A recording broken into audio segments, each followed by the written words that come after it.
Cosmos Foundation is privileged to host yet another roundtable under our Ambassadors Lecture Series, this one on a very significant topic with enormous interest. It is titled Bangladesh-India Relations, Prognosis for the Future.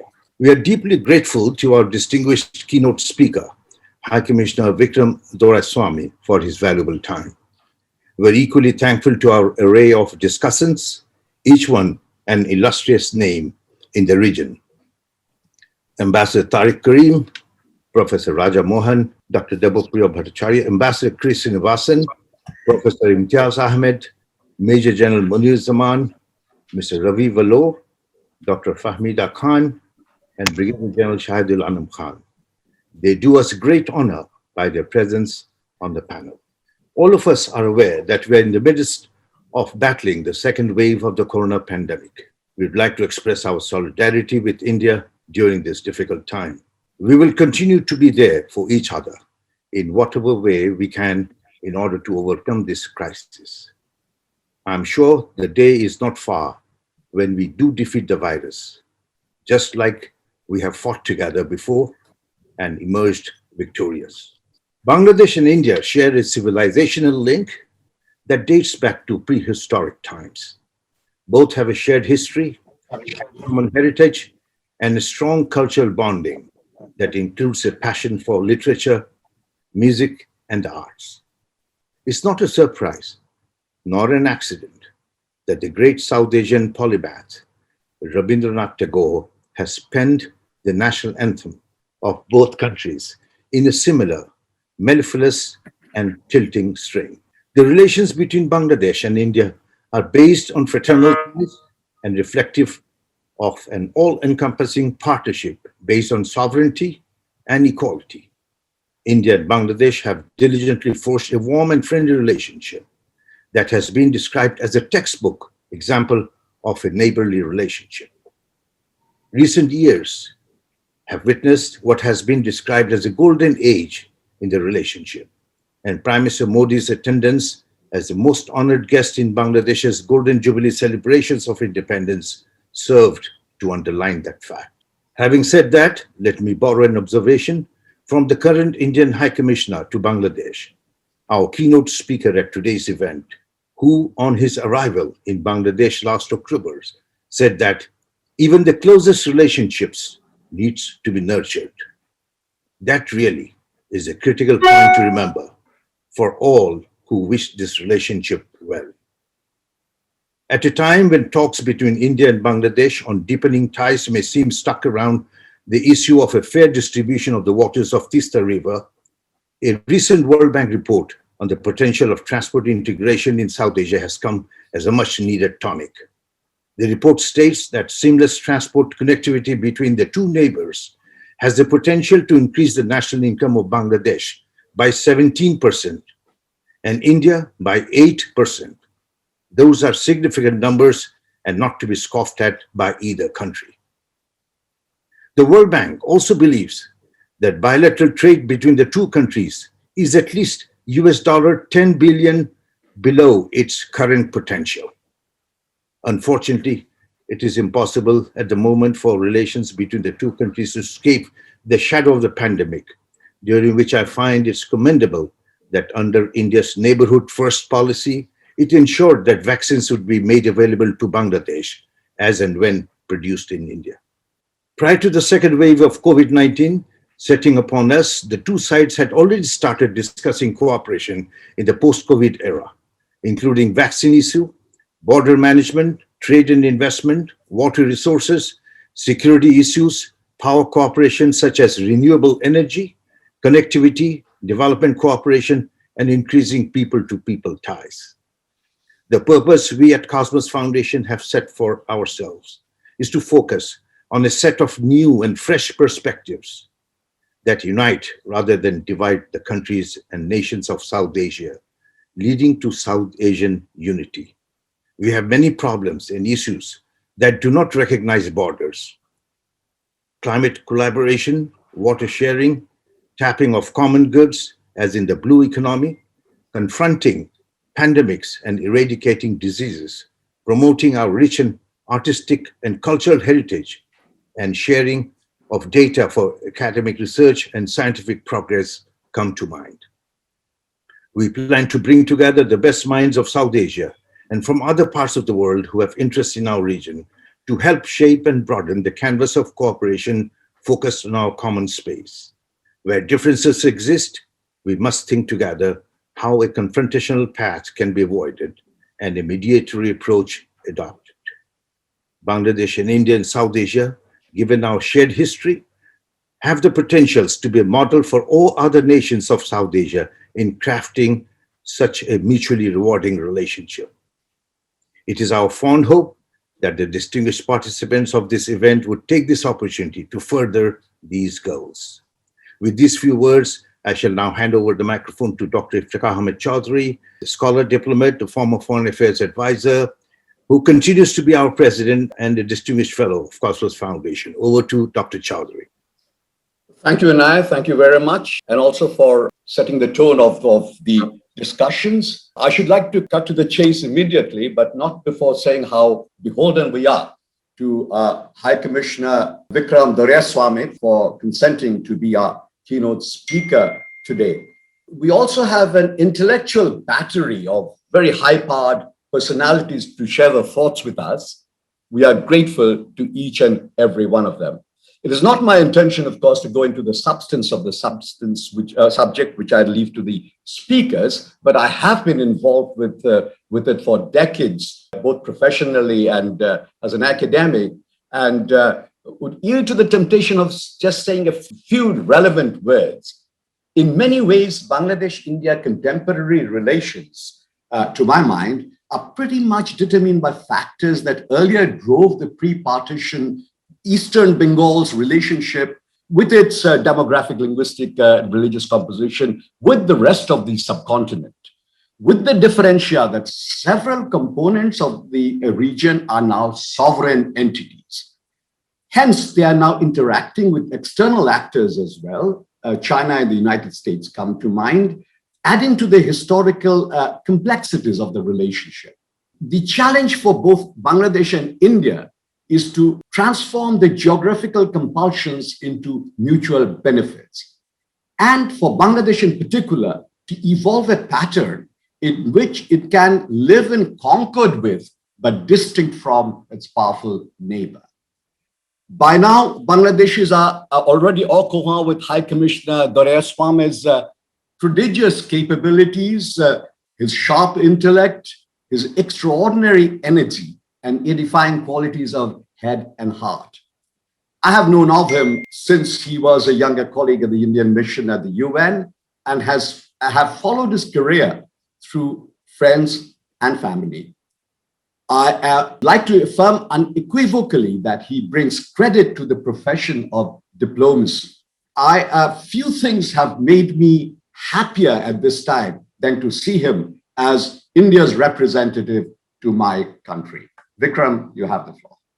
Thank you very much, Your Excellency, Ambassador Iftikhar Saab, for your extraordinarily generous remarks. Thank you also, Inayatullah Khan Saab, for your generosity in offering us this platform today. And of course, thank you to the very distinguished luminaries present here, friends, colleagues, mentors in many ways. I particularly want to acknowledge the distinguished presence of three very distinguished senior colleagues from our foreign services. Ambassador Tariq Karim from Bangladesh, who served with great distinction as Bangladesh's High Commissioner in New Delhi. Ambassador Srinivasan, who was Foreign Secretary in the very early years of my career, so some of the blame for whatever happened thereafter must land on his doorstep. And of course, High Commissioner Pinakranjan Chakravarti, who my very distinguished predecessor several times removed in this job. I also want to thank the many friends from Bangladesh and India who are here present today, and I trust you will forgive me for not recounting each one by name, but please know that it is a pleasure to spend a morning with you here virtually.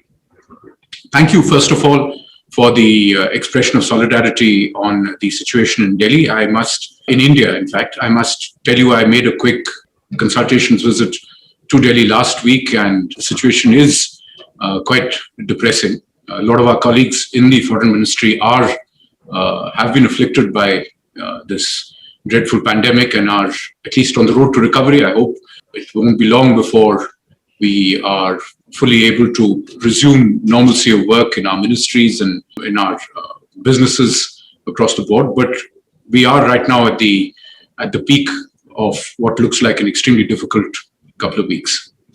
India-Bangladesh relations, let me pirate a very good line that the redoubtable Woody Allen once used in referring to a complex subject. He once said, thanks to a speed reading course, I was able to read War and Peace in 1 hour. It's about Russia.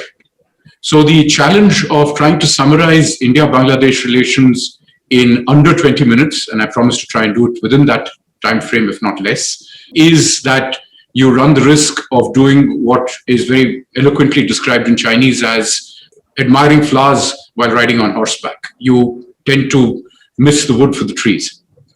So therefore, rather than getting into the thicket of specific issues, let me try and set our relationship in 4 or 5 broad frameworks and saving some time to talk about what I think is equally important, not just how we got to where we are, but what we should be doing looking ahead. In other words, what should the future of the relationship be? Obviously, I think to this audience, it should be a reasonable conclusion to start from that Bangladesh today occupies a very central place in our foreign policy construct. For the government of India, Bangladesh is both at the intersect of our neighborhood first policy and our Act East policy. Increasingly, we have gone beyond the time when Bangladesh was primarily seen as kind of an extension of a complex set of domestic issues. The domestic factors, of course, do exist in both countries in the way we look at each other, but it is now much beyond that.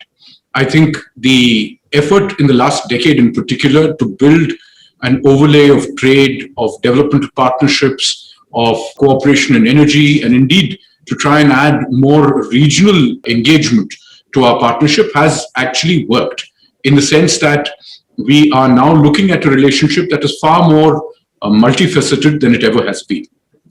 That said, let me still talk about 4 or 5 sets of broad sort of boxes in which we could frame our relationship. The first, of course, I'd say is the sharedness, if such a word exists, of our history and culture.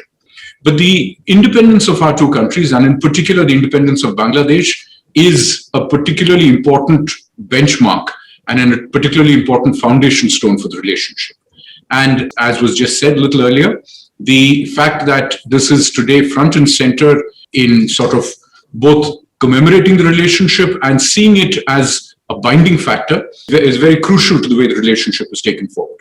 That is set out in our Prime Minister's visit to Bangladesh last month, when we were honored to be invited to participate at your 50th anniversary celebrations, 50th anniversary of liberation, and the centenary of the birth of Bangabandhu Sheikh Mujibur Rahman. It is reflective of the complex ties that bind us that we today see Bangabandhu in India as a hero to Indian people too, which is why our government was honored to be able to offer to have Bangabandhu awarded the Peace Prize, Mahatma Gandhi Peace Prize for the year 2020 for his 100th birth anniversary year. So the point that I'm trying to make here is that rather than looking at our shared history purely as something that should be kept in the cupboard and dusted off from time to time, the idea is today to see this as something that is a legacy that deserves to be celebrated, commemorated, and passed on to future generations. Saying that doesn't mean that we don't have issues left over by the complexity of our history, the complexity of our partition, the complexity of the waters and the lands that both unite and divide us, and the complexity of the ocean and the bay that we share, the largest bay in the world.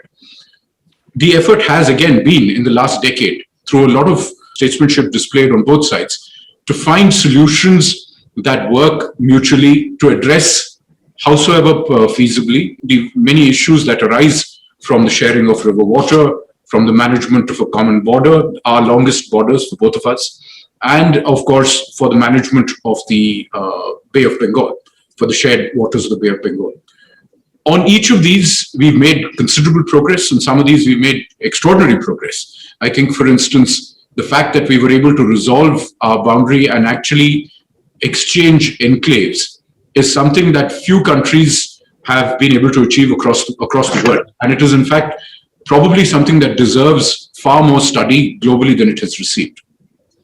Is the work of managing all these issues complete? Certainly not. There is more work that needs to be done. And in fact, if there wasn't, people like me wouldn't have a job. So I think it's important that we do have issues and that we acknowledge them and that we seek to deal with them. The second box of issues, if I may, I would say is today, to give it a new title, let's say the increased primacy that development takes in our national narratives. Today, Bangladesh is clearly on a fast track towards its emergence out of being a least developed country, and this has been acknowledged formally, for which congratulations again. And Bangladesh's, the diversification of Bangladesh's economic base is an unalloyed good thing from India's standpoint. It increases the capacity of India and Bangladesh to cooperate on many more areas of human activity, which I think is, in the long term, the best solution to finding a situation where cooperation outweighs differences. So Bangladesh's economic development, prioritization of economic activity, and prioritization of getting ahead in the development race is an extraordinarily important fact, which is also met by the fact that India too is also prioritizing development as the primary narrative in political terms.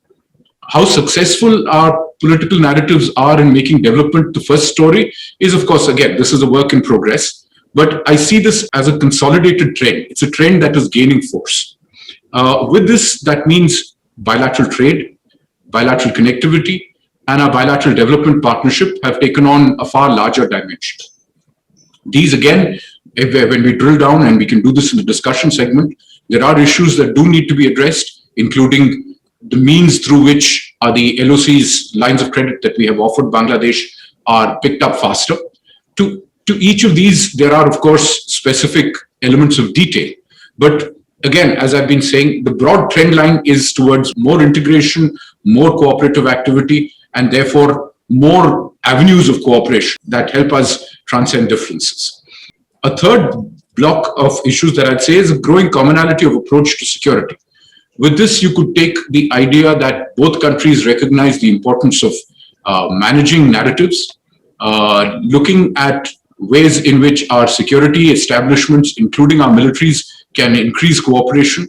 The idea of extending a line of credit from India to Bangladesh for defense purchases 5 years ago would have looked a ludicrously ambitious goal. Today, our main objective is to see that this is drawn upon quickly, because there is interest on both sides to be able to make progress. Our security services cooperate now quite extensively, including on management of trans-border crimes, counterfeit currencies, smuggling of human beings, human trafficking. Each of these are issues on which would have been hard to imagine the scale of cooperation that we have today. Today, these are done routinely. So the approach to creating a far more cooperative atmosphere in which we can have our shared security concerns addressed is an important aspect of an improved bilateral relationship. Again, here, this is a work in progress. More work will need to be done because we do live in a situation in which, despite the best of efforts, the borders are porous to people moving across. We do live in a situation where people on either side of the border are fundamentally the same people. They speak the same language, they eat the same food, they have the same traditions. So it's much harder for security forces to be able to manage borders than it is for people to actually cross them. A fourth large set of issues, I'd say, is the regional and sub-regional approach. Chairman Inayatullah Khan cited the World Bank report, the recent World Bank report, which I was honored to participate in releasing along with Ambassador Tariq Karim. We see this on both sides, and I'm sure Ambassador Tariq Karim particularly would see it that way, as a vindication of the argument that many of us have been making that both sides will benefit from closer integration of transportation systems. And in that, Bangladesh will benefit more, as it should. Because today, Bangladesh's economy is growing faster than the economies of the Indian states around it. Bangladesh has the capacity to provide many of these services and goods that many of our northeastern states and indeed parts of West Bengal could use. And there is immediately a benefit for Bangladesh to utilize its USP, which for reasons of history and geography has always been the connective tissue that Bangladesh provides to the Himalayan belt and to everything to its east. So essentially looking at India-Bangladesh connectivity not just as an India-Bangladesh bilateral issue, but as a regional and a sub-regional issue is a critical part of looking at the relationship anew. And here, the fact that today Bangladesh is interested in connectivity to Nepal through India, to Bhutan through India, and most recently to Myanmar through India, is a sign of how much the narrative has changed.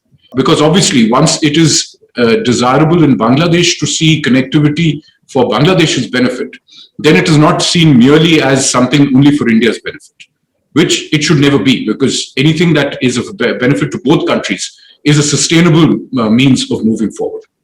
But it isn't just transport. In the sub-regional and regional sense, energy is also increasingly a commodity that can be used to further economic partnership and economic integration. Take, for instance, the India-Bangladesh Friendship Pipeline that is being built today. That pipeline will be able to provide high-speed diesel in northern Bangladesh at a price that is significantly cheaper than the price that you currently can provide it at the same point. So in Parbatipur, if you were to bring diesel from, say, by the sea route, it would essentially be the cost plus 3 transshipments, each transshipment being a cost of transshipment plus a cost of evaporation. The pipeline, on the other hand, ensures you supply of high-speed diesel to the point of delivery or to the point of collection at a price that is far lower than the price that you are otherwise getting. The advantages that this sort of cooperation provide are that it is mutually beneficial economically for both sides. And it also creates capacity to have new hubs of industry come up. Similarly, electricity is a similar avenue of connectivity between the two countries. I see power cooperation as a means of connecting not just India and Bangladesh, but also Nepal and Bhutan. And with the passage of the new electricity, the Cross-Border Electricity Authority and the guidelines that India promulgated some years ago, today we finally have reached the point where the first commercial transaction for the sub-regional grid was actually inked a few days ago by Nepal. So electricity is another area in which we could expand our connectivity. And finally, of course, there is the maritime dimension, where Bangladesh, soon to become chair of the IORA, the Indian Ocean Rim Association, would be able to provide new energy to looking at the blue economy as a means of cooperation between the two countries. A fifth box that I'd like to look at is people-to-people ties. The movement of people between India and Bangladesh, the movement of travelers, the movement of businesses, and indeed increasingly just plain tourists, is an unalloyed success story again. I remember my first visit to Dhaka over a decade ago. The embarrassment and the indignity being heaped upon people seeking visas, the complexity of getting an Indian visa was so extreme. It was a disincentive not only to travel to India, but it was a disincentive for a better relationship. Today, Bangladesh is our largest visa operation, COVID apart. It is our most important visa operation, and it is the basis on which the travel industry has begun to really grow. We look at Bangladesh today as one of the countries in the region with which our air services agreements are growing. It is primarily driven by demand being met through more visas. New railway connectivity, new bus connectivity, all of this has been because people-to-people ties are being strengthened. Looking ahead, if we are able to do more business in Bangladesh, we should be able to expand the number of Indians coming here, which has comparatively lagged compared to the number of Bangladeshi friends traveling to India. I'd say health collaboration is another area. We talked about cooperation in vaccines in this pandemic, but it's not just been about vaccines. It's also been about a number of other sectors, including cooperation across the region in delivery of healthcare, in delivery of vaccination plans, in management of pandemic data. And we're now looking at further cooperation, including in terms of coming up with molecular science for pandemic identification. In other words, what you would call pandemic forecasting capacities across the region. I'd also say, as the last block of issues, which I'd set for the discussion table after this, it is on the future of our relationship. I think looking at the past, obviously, there is a sense that it is important to celebrate our shared past, and no year is better than this current one because of the importance of the anniversary that it commemorates. For both countries, it's a perfect trifecta that we look at 50 years of Bangladesh, 50 years of India-Bangladesh relations, and 75 years of India's independence, more or less in the same time horizon. And commemorating this for the next generation to underline the important values and experiences that our older generation went through together is critical to being able to keep the centrality of the focus on the core issues that unite us. Beyond that, I'd also say we also need to be futuristic in how we deal with the next generation of issues. And I think environment is an important area for us to look at. We were forward-looking on some counts. We set up a joint working group on cooperation in the Sundarbans, but beyond one meeting, it hasn't actually done much. So there is need for us to do much more.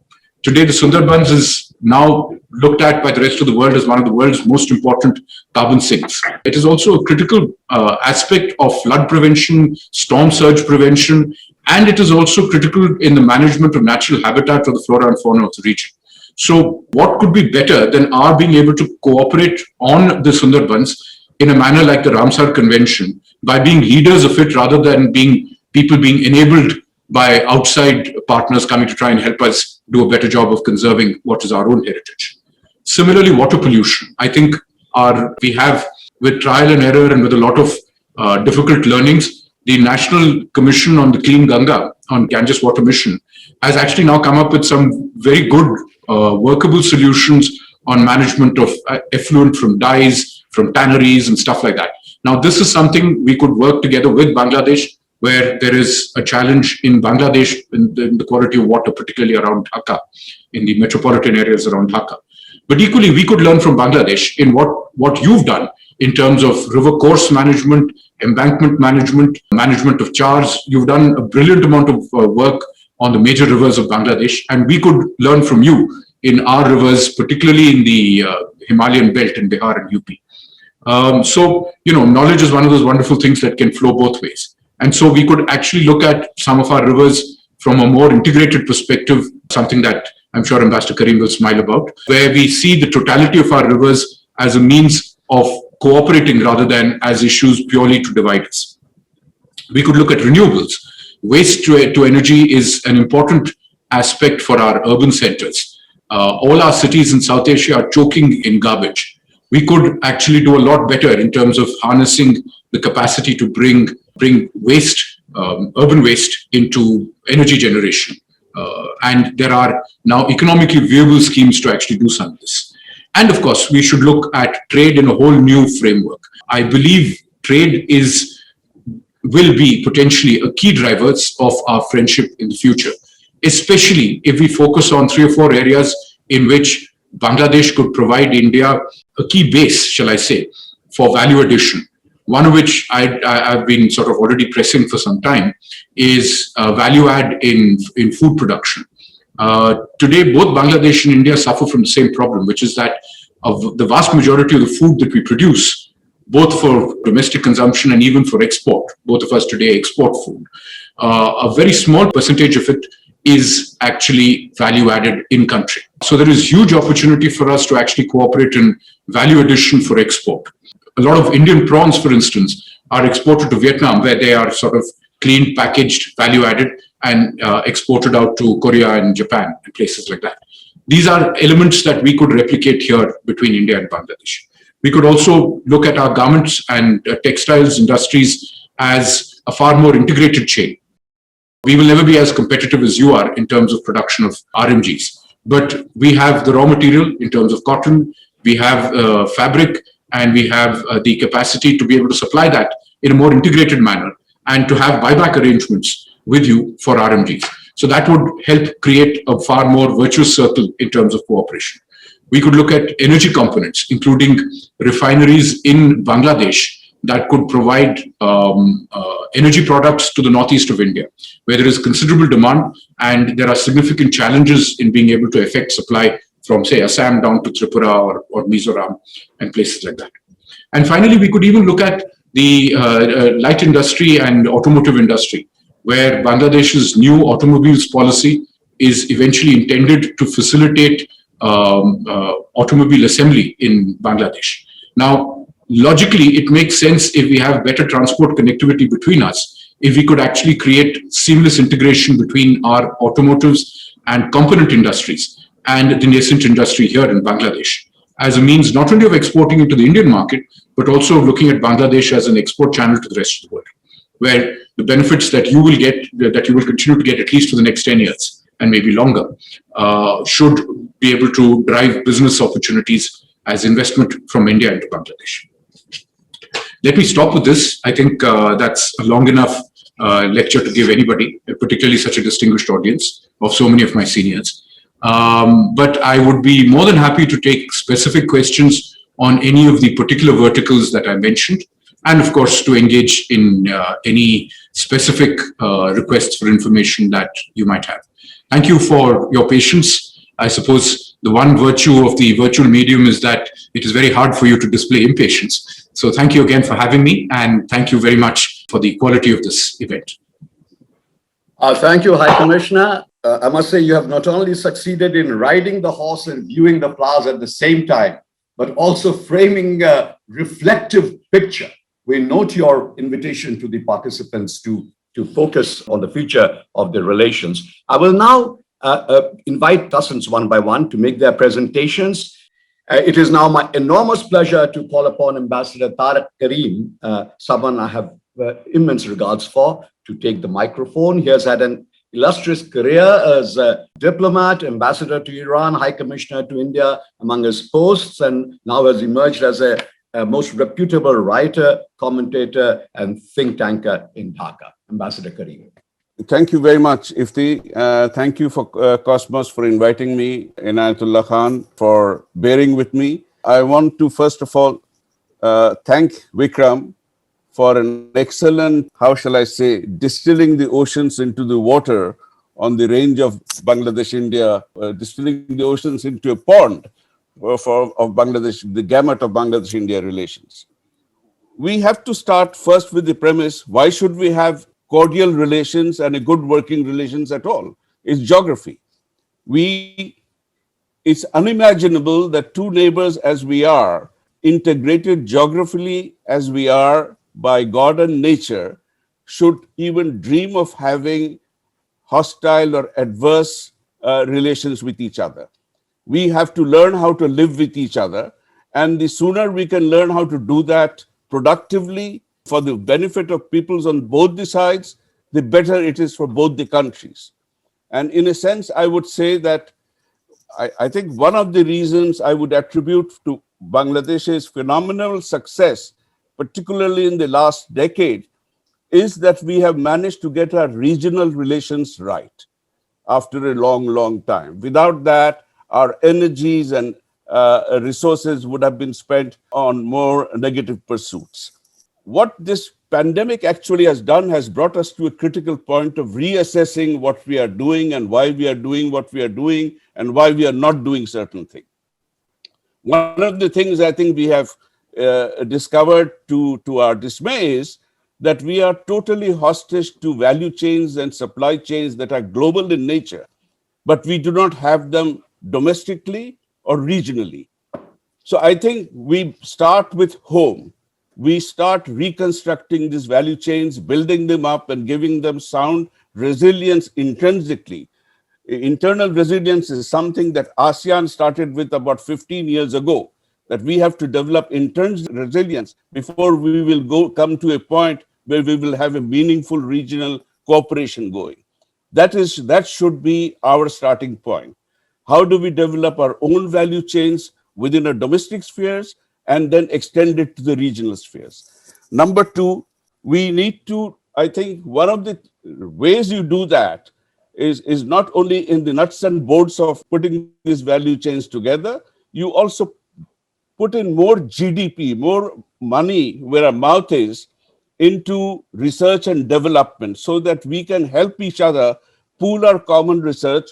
We have our young men and women going overseas to distant continents and working for their well-being, how can we attract them and make them partners in building up this sort of development basis within Bangladesh itself?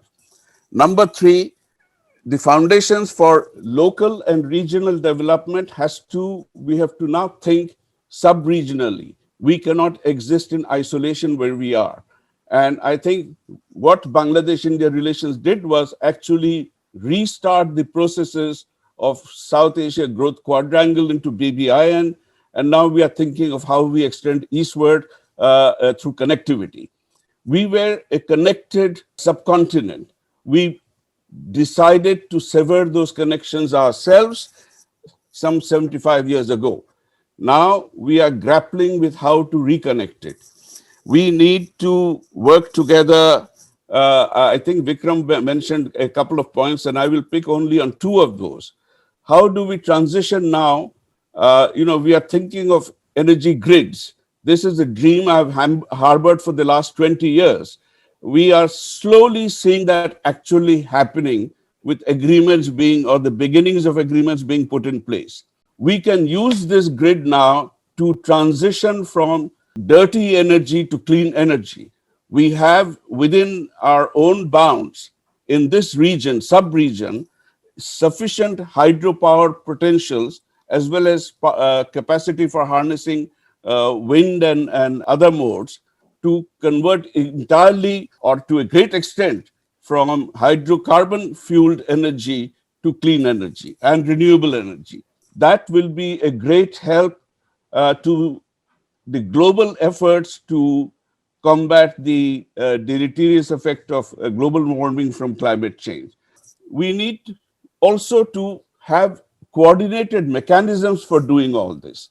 I think one of the main problems in our addressing these problems and getting them off from where we have been able to somehow push them to this stage today from what they were 10 years ago is we do not have a forceful enough, or how shall I say, empowered enough coordinating body that can monitor the progress of various decisions we take and then make sure that timelines are met at least reasonably.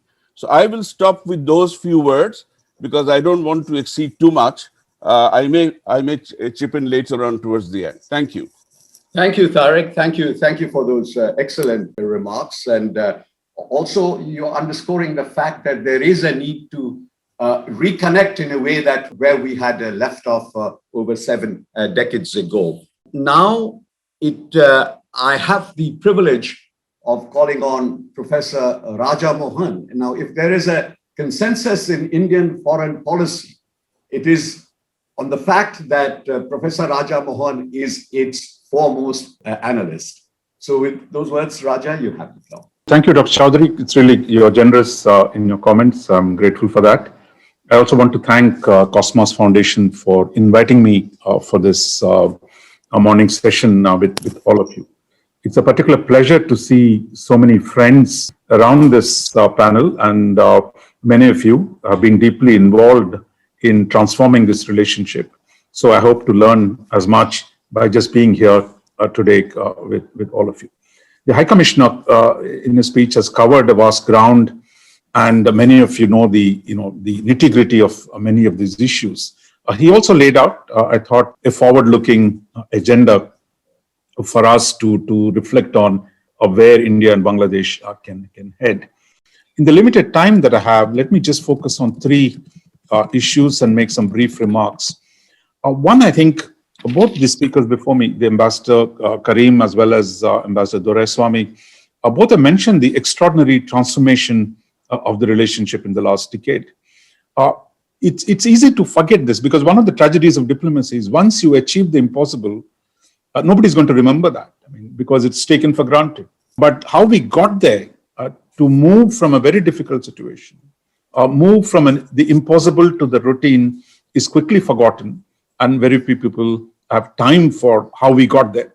But I think as students and analysts of international relations, particularly in the subcontinent, I think it's very important for the current and the next generations to remember how challenging the circumstances were, how difficult it has been to overcome some of the persistent and bitter legacies of partition that have hobbled our relationship across the subcontinent. And I think what we've achieved then should also be something that the next generation of diplomats understand this and also remember how to get across the new sets of issues that are going to emerge before us. No set of neighbors love each other.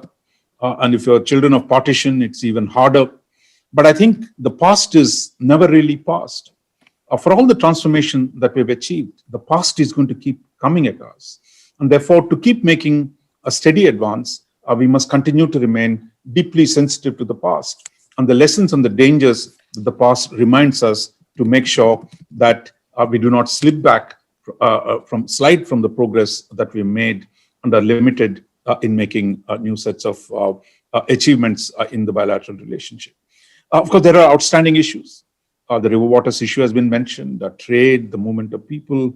But my own sense, while those need big ideas, Ambassador Tariq Karim had been promoting this idea of instead of going piecemeal with each river, can we think about integrated river water management?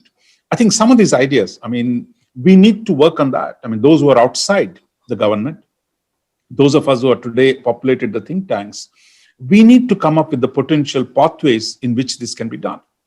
Because it's only by generating the possibilities that can be done. Of course, within the constraints that, as those of you who served in the government know those constraints. But it is our job, I think. You cannot leave it to the government to innovate. I think they've done quite a bit in the last 10 years. But I think it's up to us, those who are outside, to offer solutions.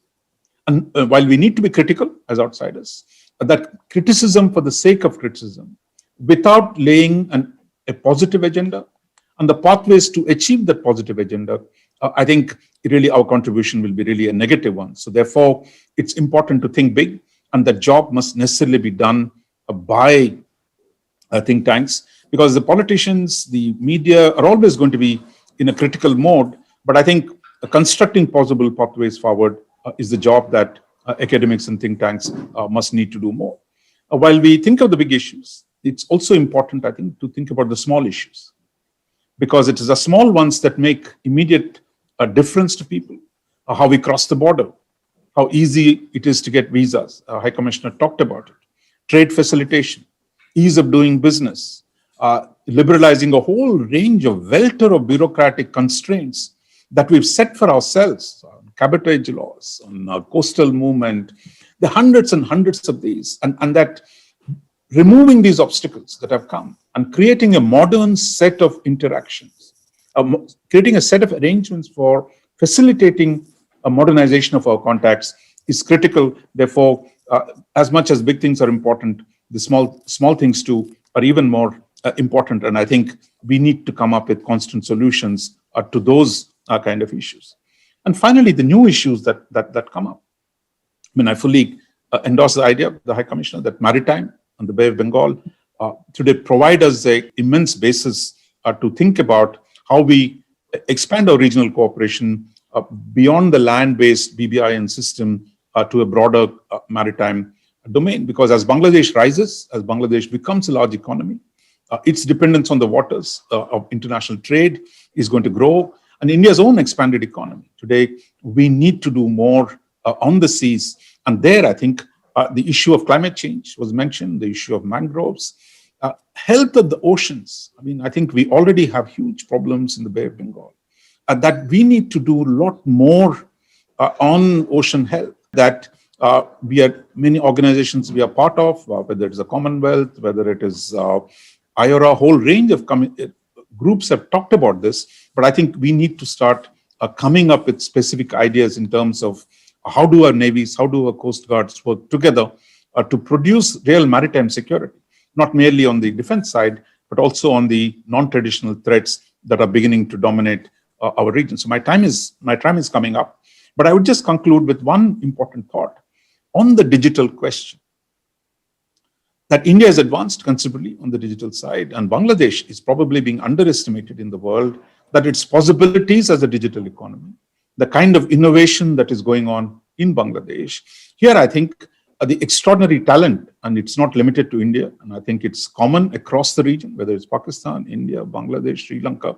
There's immense amount of talent. And I think given our improved relationship, I think Delhi and Dhaka can do a lot more to think digitally, to use the digital technology to address all the outstanding issues that we talked about. The today databases help us deal with transborder movement. Today, digital helps us mapping our oceans in a better way, and so that decision making on climate change issues can be done. So therefore, I would say, think of an ambitious agenda on the digital side, the two countries, not merely bilateral, but also regional, which I think will give us any number of possibilities, because by the time diplomats finish with one job, the world has changed, the opportunities have increased, the tools have expanded. So therefore, I think need to keep up the pace of this, I think becomes easier if we use leverage technology. And I will finally conclude that with the thought that Ambassador Karim talked about, that is, you have universities, a dramatic expansion of university system in Dhaka, private universities. India is beginning to go down that road. So research, higher education, technological one in particular, I think is something we could explore.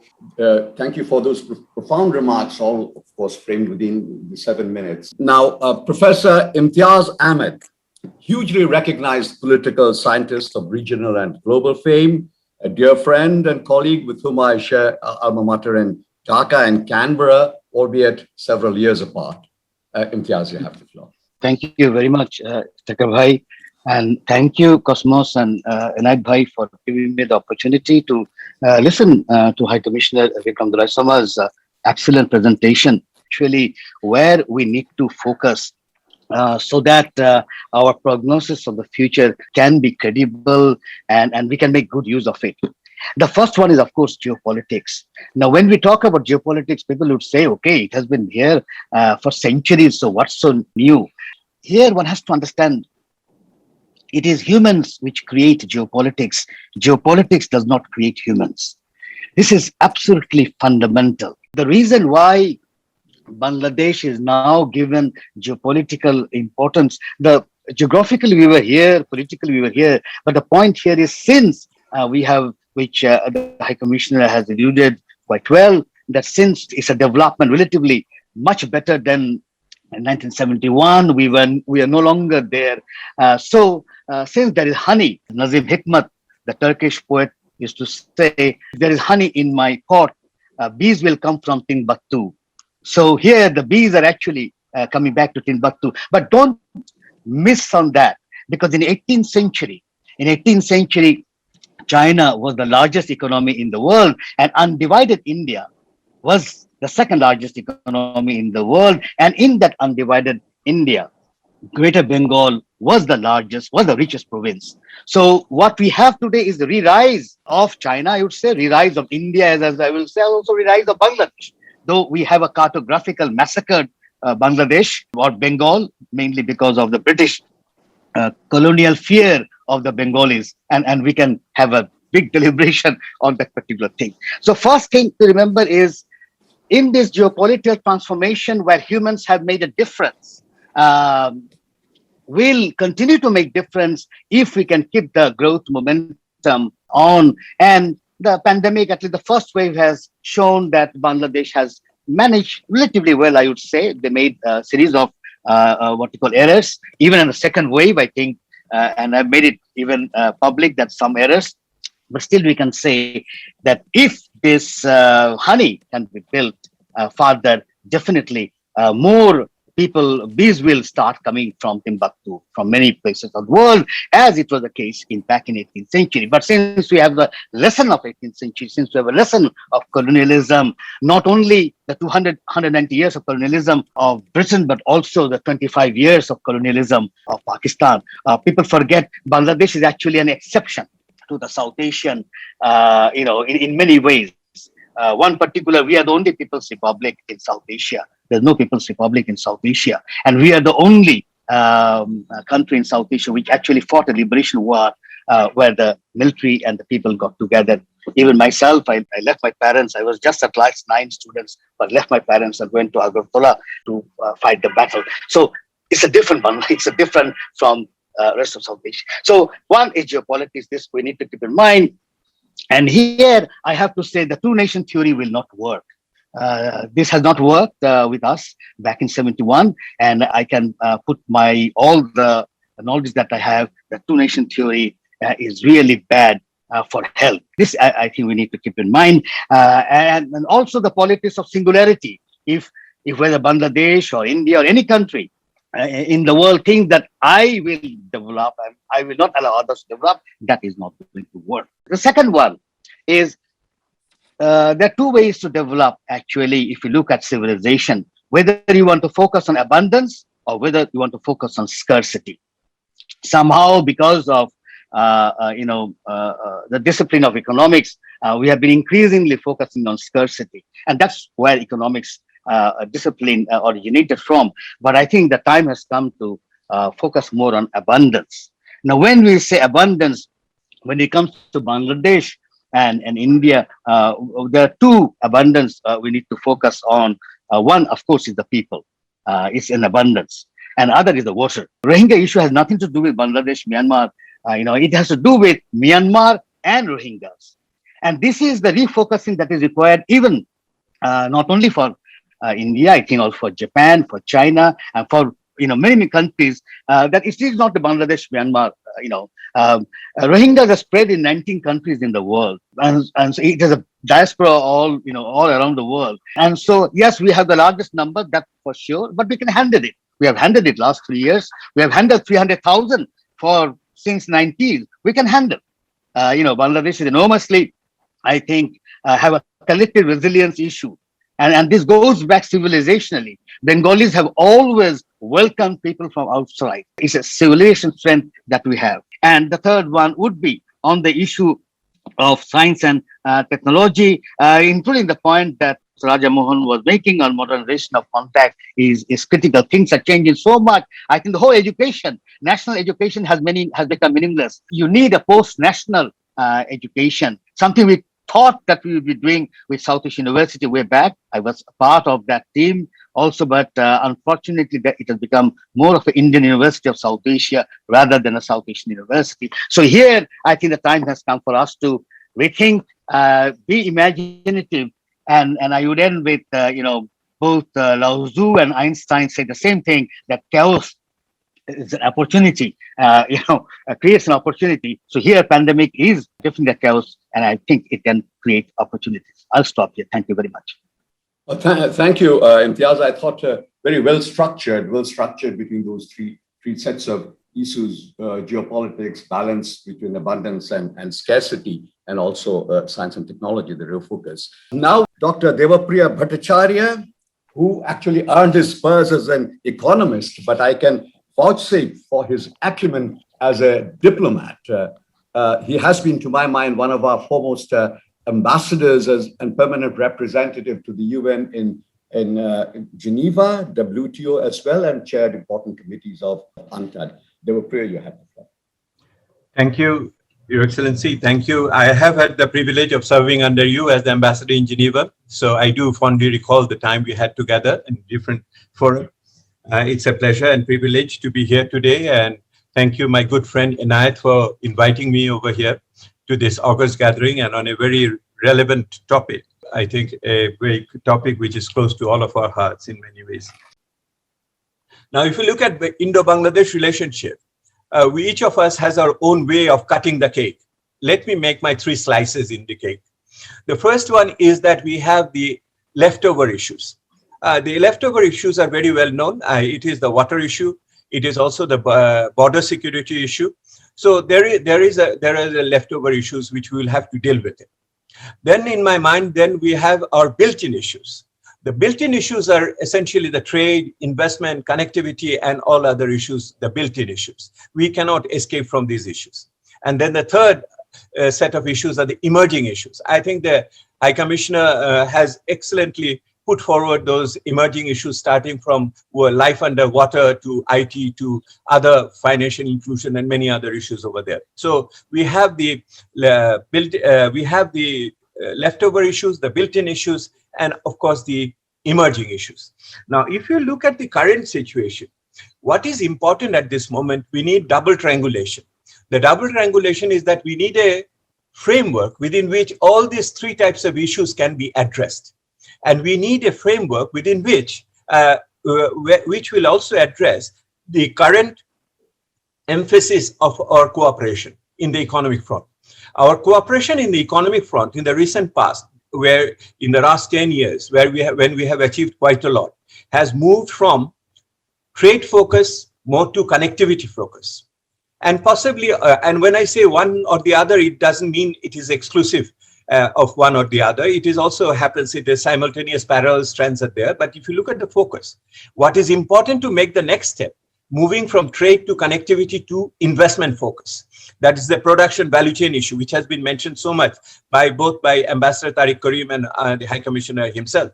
So if you come to the strangulation issue of these three, what is important over here for Bangladesh is that it cannot solve its leftover issues without improving the space for negotiation. As an old WTO negotiator, let me tell you that a small disadvantaged party always improves its framework in order to find space for solutions of other old problems for which it could not find the solution in the old framework. So changing the framework has become imperative for Bangladesh for the Indo-Bangladesh economic relationship. This is my basic point today, that for future, we need a much more robust framework for Indo-Bangladesh relationship. I will come to that on predictability, sustainability, and also inclusivity issue. So that is my whole point over here. Now, how do you get that to that framework? The framework is now what is already there in the head of government's declaration on a number of occasions, which is on the table. It is the Comprehensive Economic Partnership Agreement. The CEPA is the name of the game. The CEPA, we will have to understand, should have three definite attributes over here. It has to be coherent. It has to be coherent, that it does not contradict each other, that we talk about environmental sustainability and we go for fossil fuel powered energy system. It has to be dynamic, that it can really take care of through an iterative process, the ongoing problems which we emerge on the way. And three, it has to be inclusive. It has to bring in not only the country level stakeholders, but also the population, the disadvantaged people, the thought leaders into the process. It has to be inclusive, coherent, dynamic, and inclusive. Number two, this CEPA, comprehensive economic partnership issues, should also be on less than full reciprocity, even if it is a bilateral one. Many countries look at for BIMSTEC, look for RCEP. There is always two-track approach. SAFTA had the two-track approach. Bangladesh being a low-income country, low-middle-income country, although leaving the LDC group, still is much more a weaker economy, whatever maybe the sporadic indicators we feel jubilant with, is still a more powerful economy. So Bangladesh deserves a less than full reciprocity in the relationship as it goes. The third point would be, how do you scope it? The scoping issue will be that going beyond trade, investment, and finance, we need to scope it by bringing in health, education, technology, innovation, maritime issues, as has been mentioned earlier by the High Commissioner and many other colleagues over there. So you have to scope it further, higher up as we go. My fifth element of that CEPA would be, we have to phase it gradually to be a modern institution. Intellectual property right issues, the social clauses like the labor rights and other issues over there, and the role of the non-state actors in this space. Next point I wanted to say, which regarding my third rationale about dealing with the external issues. One of the understated dimensions of Indo-Bangladesh relationship is that how Bangladesh is cooperating with India, or India cooperating with Bangladesh in the global stage. I just give you one example. Look at WTO. There's an organization I know a bit better than many others, is that at this very moment, India, Bangladesh together is fighting in the WTO General Council to get a derogation on the intellectual property right of manufacturing vaccine, which is a matter of mutual interest. People do not talk about how India, Bangladesh collaborates on the global stage, within the South-South cooperation framework and beyond. I think it is an important, aspect to bring in that dimension, that our commonality of interest in the global scene has to be highlighted and to be leveraged in our bilateral relationship as I look at it. My last economic point would be on this case is that India has to be a part of the smooth transition of LDC graduation of Bangladesh. India has provided duty-free, quota-free market access, which has led our export to grow up to $1.2 billion. I think India has to continue with the duty-free, quota-free market access in line with other market providers in European Union, Canada, Australia, and elsewhere. This is a declaration that India declares that it will continue to support Bangladesh with duty-free, quota-free market access for its exports of garments at least in 3 years, if not 9 years. In line with the WTO proposals currently under consideration, it will be a great service to, and I will contribute greatly in strengthening relationship. Similarly, if you remember the LOC, the line of credit which India gave which had been used for the creation of the building of the Padma Bridge, very well appreciated. I remember Prime Minister Modi in his earlier visit had declared that $200 million were converted from credit to grant. I think that kind of a gesture, converting credit loan to grant, will be very well appreciated and will be one of the major contribution of India in financing the fiscal deficits of Bangladesh as it goes. I hope today's discussion will prompt us to move further on that commitment, competence, and courage. Thank you, Your Excellencies, colleagues, for giving me this time. Thank you. There were prior arguments, very powerfully argued, of course. Your trifurcation of the cake into leftover, built-in, and emerging sort of brought me a bit of a sense. It gave me a sense of nostalgia about my own time in the WTO. You raised some very important points about scoping the SEPA, and also for calibrating the relationship in the economic field in the way both Bangladesh and India, you assume India as well, are progressing. So some kind of a recalibration would be necessary. Thank you for those remarks. And now I would like to recognize the military top brass in the form of General Muniruzzaman. Thank you, Chair, and good morning to everybody. My thanks also go to Mr. Inayatullah Khan and the Cosmos Foundation for the kind invitation to speak this morning. Let me also start by complimenting our keynote speaker for his excellent presentation. Since the time is short, so I will rush through some of the points that I would like to lay before the table. The Indo-Bangladesh relationship is at its peak, and it couldn't have been better. This is the honeymoon period. But as was quoted in the beginning, as the High Commissioner came into Bangladesh, he did mention that all relationships need to be nurtured, and that's the way it should go. The Tista water sharing is a problem that needs to be addressed and has been lying without a solution for too long. But it is not only Tista water sharing. We need agreements and water sharing mechanisms on all other 53 other rivers transboundary rivers that we share with India. Our friends from CPD will mention that balanced or imbalanced trade is an irritant that needs to be addressed. We need a more proactive role from India on solution of the Rohingya crisis. We need not only clarity, but we also need where exactly do they stand. Currently, the issues of rising fundamentalism in India is also a problem for a country like Bangladesh, which has been born on the aspirations of a secular polity and a secular Bangladesh. So it has repercussions on Bangladesh. And lastly, the current vaccine nationalism that we see in India is a major irritant to the people of Bangladesh, especially for the fact that when we have paid for vaccines that are dearly needed in the country, and that's an issue that needs to be addressed.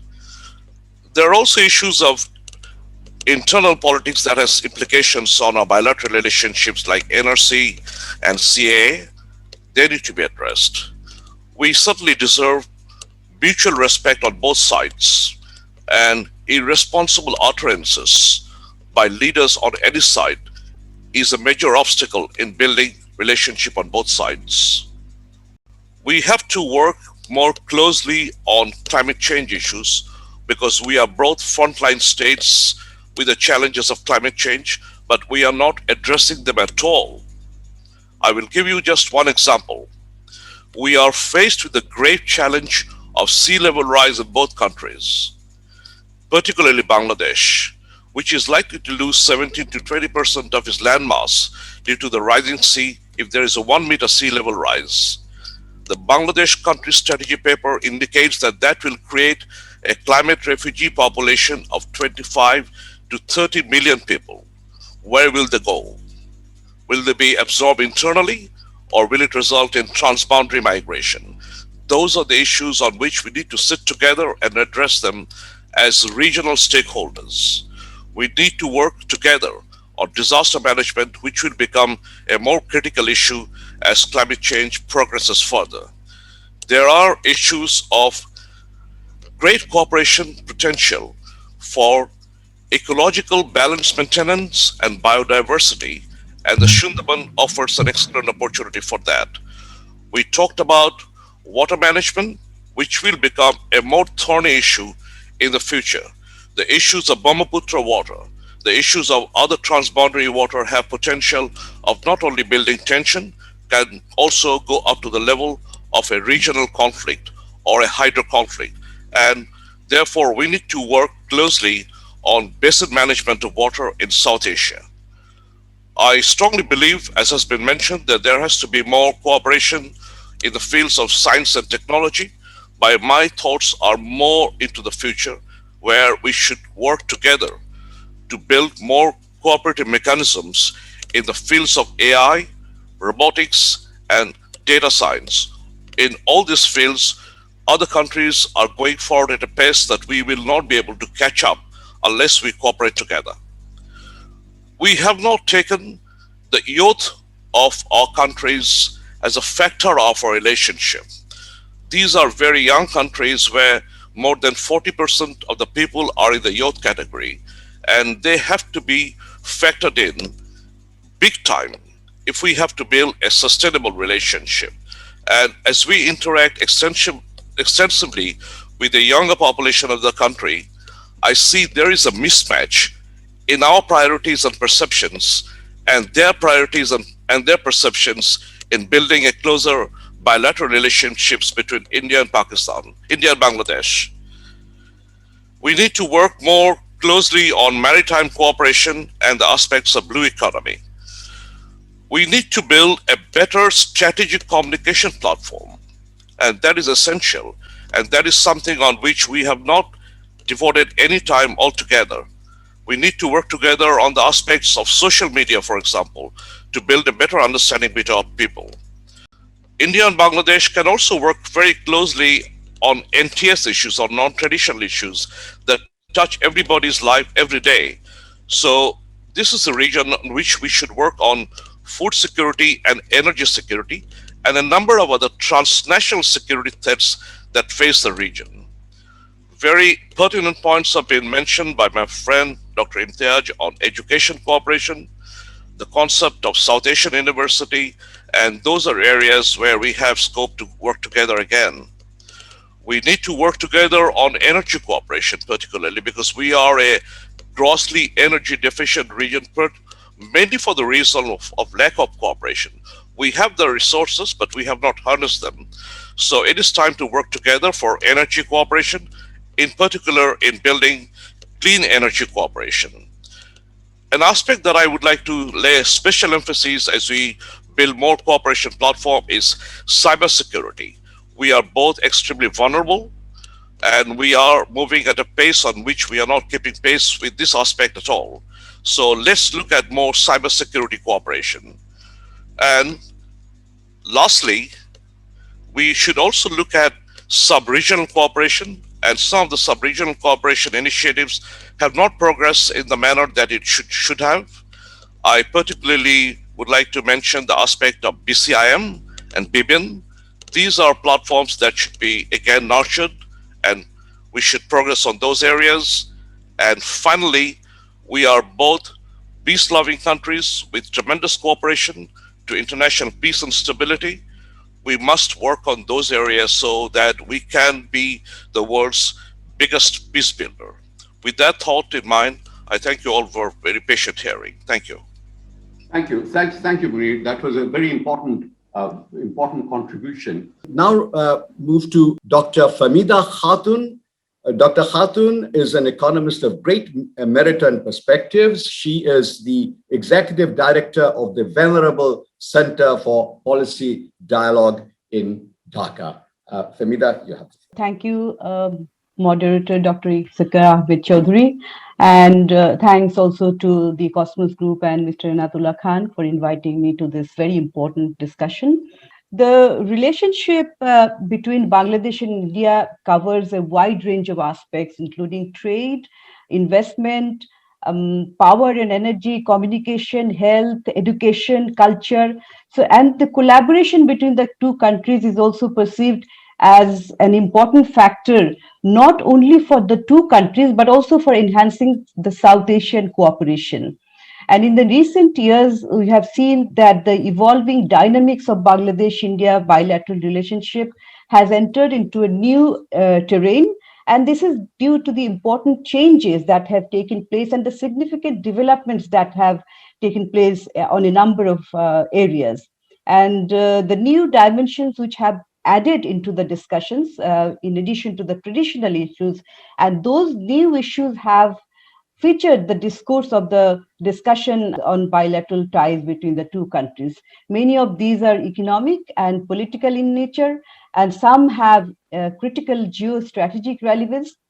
So a deeper understanding of these changing landscape is required to take the bilateral relationship forward. And we need to understand the challenges and also identify the opportunities through concrete actions by both countries.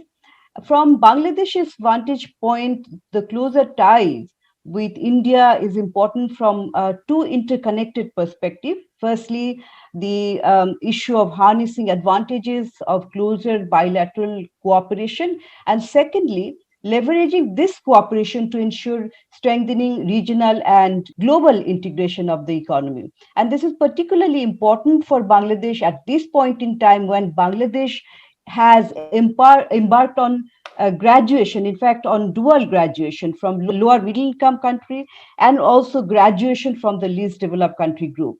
So Bangladesh needs to reimagine its own policies, strategies and options during this journey. And as its large neighbor, India can feature prominently through extending support and cooperation in a number of areas. And in fact, during the last decade, we have observed a number of initiatives towards deepening the bilateral cooperation in areas such as trade in goods, services, energy, multimodal transport connectivity, cross-border trade, capacity building, deepening people-to-people connectivity, and also security measures. For Bangladesh, in case of trade, there are some challenges. One of the important challenges is to make greater use of the Indian offer of duty-free, quota-free, market access, which has allowed Bangladesh to cross the $1 billion mark. But it is still underutilized. And also, when you talk about trade, important issues to talk is also the creation of trade. And it has been mentioned earlier that there are huge trade gap, and various studies have shown that trade and economic cooperation between the two countries is much lower than its full potential. And according to the World Bank study, Bangladesh and India bilateral trade potential is equivalent to almost about 16 billion. However, the actual trade is around 10 billion or so. So there is a huge trade deficit is increasing rather than declining, even though various initiatives are being taken now. And we see that India has a huge market in terms of importing. It imports from the global market, which is about $450 billion. But Bangladesh can export to India only equivalent to $1 billion. So there are a number of challenges. I will just mention a few just to highlight or reiterate. First one is the cost of trading is very high due to lack of trade facilitation and logistical shortcomings. There's a large or increased lead time. And this discourages the traders to get into trade. And studies also have shown that for some products, the trade costs for Bangladesh are even higher than those associated with trading with the European countries and even North American countries also. The third one I would like to mention is that the efficiency of the land ports. Almost half of the total bilateral trades between Bangladesh and India takes place through land ports. But these border points are not the crossing points for goods. These are rather control and checkpoints. So the goods have to be unloaded and reloaded in an area in a no man's land. And this delays the cost of business, and this delays and the cost of accordingly the cost of business or cost of trading goes up. There are no mutual recognition agreements between the two countries, so the inspection of goods, those have to be done in laboratories which are far away from the border points. Recently, India has invited Bangladesh to be a member of the New Development Bank, or which was the earlier called the BRICS Bank. The membership in the NDB and also membership in the Asia Infrastructure Investment Bank will provide Bangladesh with greater access to financial resources. As you know that as Bangladesh will graduate, it will have to mobilize resources from external sources at a commercial rate, at a competitive rate. So these opportunities will give Bangladesh to mobilize resources, financial resources better. I would say there are several avenues for mutual benefits, but there is a long way to go if the two countries really want to reap the potentials of benefits of deeper bilateral ties. I feel that some positivity exists at this point in time in case of economic relationship between the two countries. A window of opportunity has opened up in a number of areas. However, the realization of these opportunities will help foster closer economic integration, not only between Bangladesh and India, but also in the whole South Asia region. The future relationship between the two countries will depend on how these challenges are addressed by both countries. I would like to stop here. Thank you very much. Thank you, Femida. Thank you. Excellent. I mean, yes, positivities exist, but there is, of course, a long way to go. Next on my list would be Brigadier General Shahidul Anam. He's a very renowned public intellectual, comes of a scion of a very literary family in Bangladesh. I recall him as a trailblazer or a pioneer in an area that has brought laurels to Bangladesh in peacekeeping as an observer in Unimog following the Iraq-Iran war. Shahid Anam, you have to tell. Let me also start by thanking Cosmos and the Indian High Commissioner for his very, very simple and erudite comments on the state of Indo-Bangladesh relations. There's just one point I'd like to comment on. He said that we have moved beyond the domestic factors. Both countries. I was wondering if we have. What does the visit of the Indian Prime Minister to the two temples suggest? Was it purely out of religious compulsions, or there is something beyond religion to the visit? Be that as it may.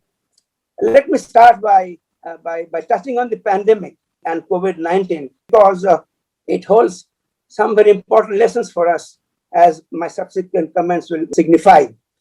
COVID has been an equalizer. It has not respected power. It has betrayed the poor state of governance most of the countries are in, not only of South Asia, but all the biggest countries. How poorly the health sector is being handled.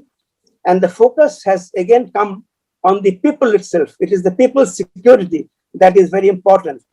And what has also been highlighted is the need for cooperation. Cooperation that must go beyond the borders.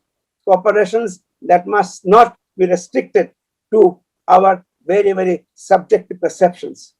And of course, the new terminology that has stemmed from this pandemic is the COVID diplomacy. And that has been very, very prominent in South Asia. Now, to the subject of Indo-Bangladesh relations and the prognosis, I make no attempt to predict the future. What I shall do is perhaps to flag some of the issues that might help or that will affect the formulation of the future trends of our relationship in the Bangladesh relationship. For one thing, in the Bangladesh relationship does not exist in the abstract or in isolation or within the confines of South Asia. The future is also predicated in the context of what is happening outside the region and internationally also. To that end, the external factors that will impinge on South Asia, I think, are basically three. The big power game in Asia, the shifting focus on the Indo-Pacific by the big powers, the Indo-US correlations, the China's aspiration to the leadership role, and the BRI. I will not explicate on these points individually. Maybe we can during the question and answer session. But these are the 4 or 5 things that will impact or that will influence our relationship, our mutual relationship. Insofar as the Indo-Pacific is concerned, I feel that the Bay of Bengal has also assumed a significance insofar as the geostrategic power play is concerned. Bay of Bengal is the largest bay in the world, which has so far been neglected. But remember, it has a very vast potential, and it is inhabited by 1/3 population of the world, and a potential area which will add to the GDP of the world to a large extent, Bay of Bengal. So therefore, the Bay of Bengal is very important, and Bangladesh's position in this region is also very important and gives it a very important diplomatic geopolitical card. And that is why Bangladesh will be under great pressure whether to join the Indo-Pacific bandwagon, whether to join the Quad, how to steer clear of a potential rivalry that is in the offing. That is one side, the Quad led by USA, of which India is an active participant, and on the other side, China, that poses, quote unquote, great threat to the US interest, and to which many of these countries feel that their interests are also being threatened by China's aspiration to enlarge its footprint through the BRI. And India and China being very close to us and very important insofar as Bangladesh's development strategy is concerned, Bangladesh is now at a fix as to how to weigh between these two, in the Pacific bandwagon and China. We need both. We need India being our closest neighbor, but remember, China is the largest trading partner of Bangladesh. Bangladesh, I must say, has expressed its disinclination to join a pseudo security organization, and it wants to have a space enough to be able to maneuver diplomatically. So therefore, Bangladesh must retain this position so that it does not is not subsumed under any big power game, and thereby lose its diplomatic maneuverability. So this is insofar as the strategic scenario is concerned, in a nutshell. Whether or not we'll be able to withstand the pressure is something for the future to see. But insofar as the current situation is concerned, I would only cite the COVID diplomacy, where Bangladesh was under tremendous pressure whether to go for the Indian vaccine or the Chinese vaccine. And initially, it has been a win for the Indian COVID diplomacy. But I think that win has been rather transitory.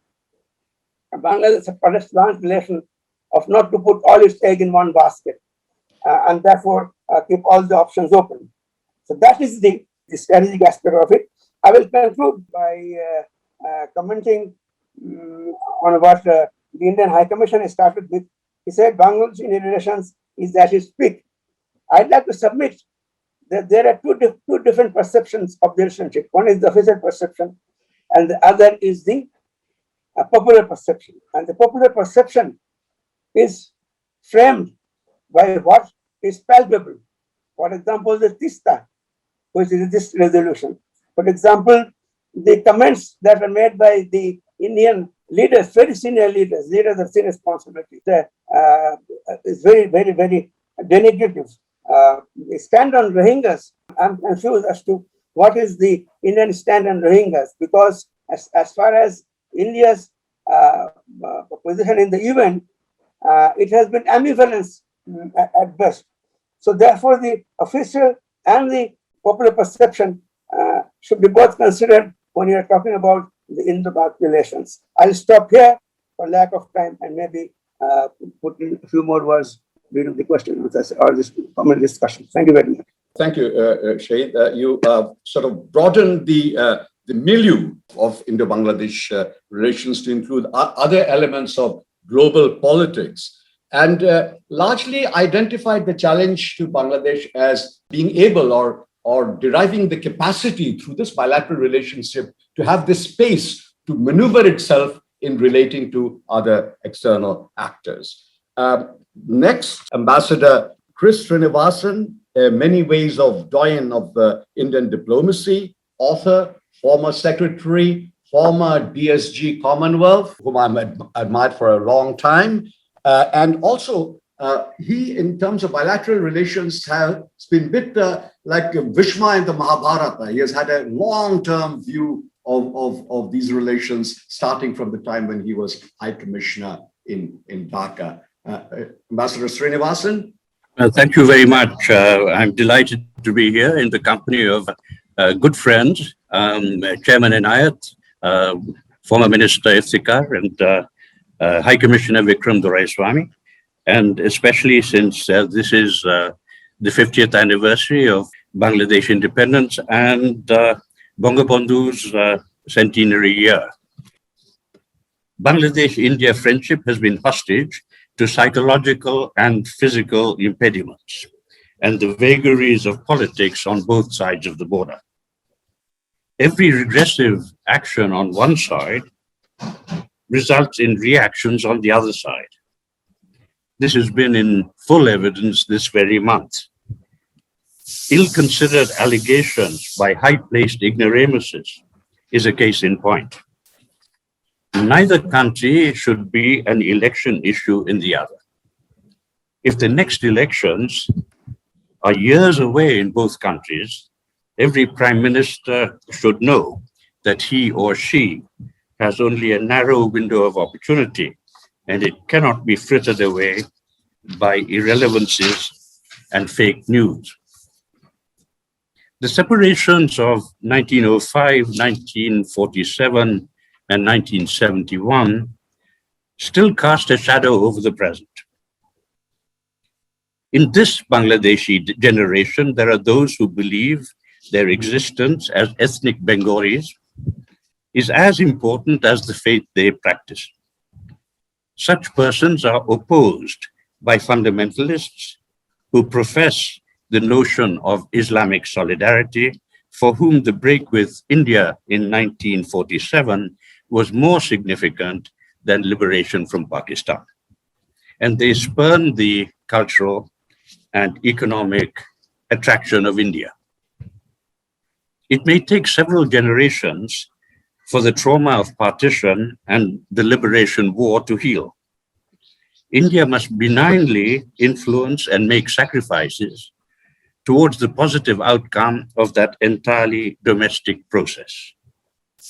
Harnessing inattentive political will and bureaucratic inertia must impart momentum in the right direction, never forgetting that there is no such thing in international relations as gratitude, and gratitude should not be looked for.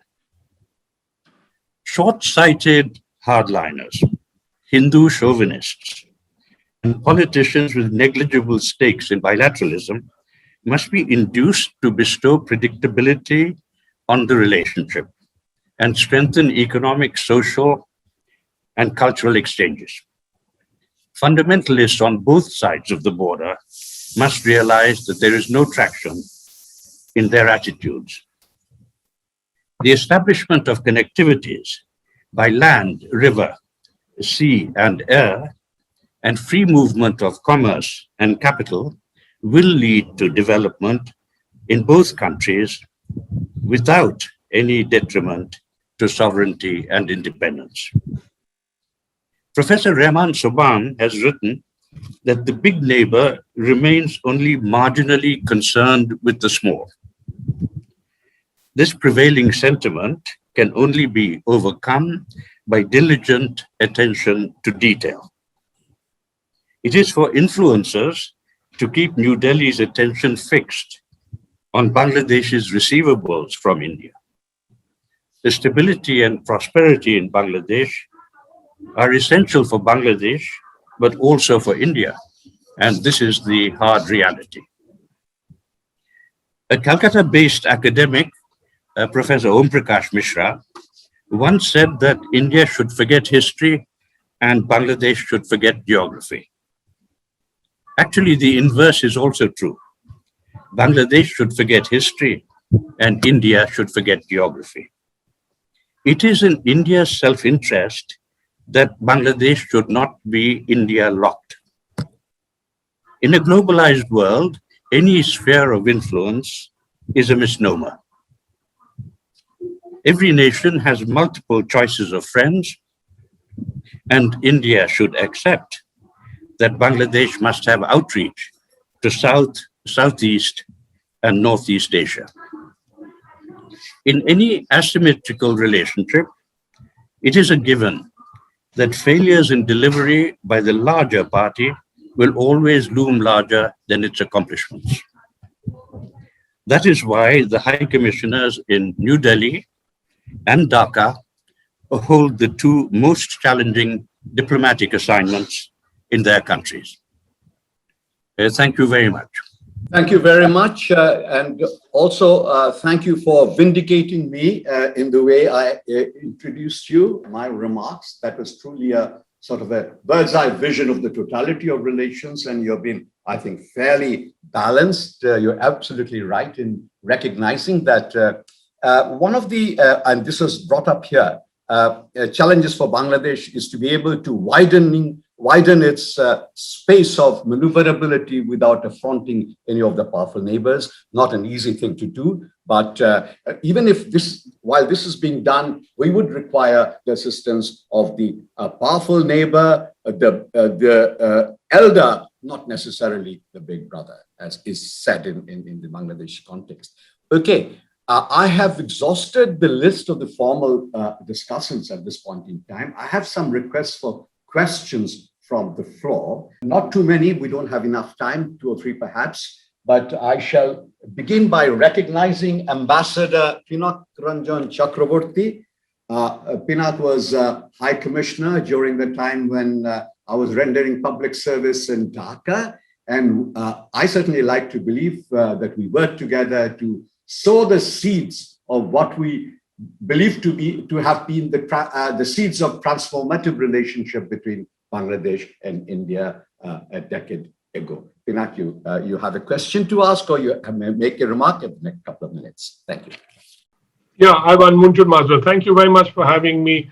And Dr. Chaudhary, I do recall and I support what you just said about the beginning of the transformation that happened in 2007, 2008. And I do remember both of us flagging that Maitri Express from that cantonment station. You were very kind and you came over. I actually traveled in that train, the first train from Calcutta to Dhaka. And of course, there were several other issues, and the point about legacy, etc., should be remembered. And things like the grid connectivity when Sheikh Hasina became prime minister after the elections of, I think, 2006 and 2007 she took over. And the first thing she told me, and I think Tariq Bhai, who followed later to Delhi, would sort of bear me out, that she needed electricity. And that's how the whole grid connectivity business began. And so these are some of the legacy issues that we have.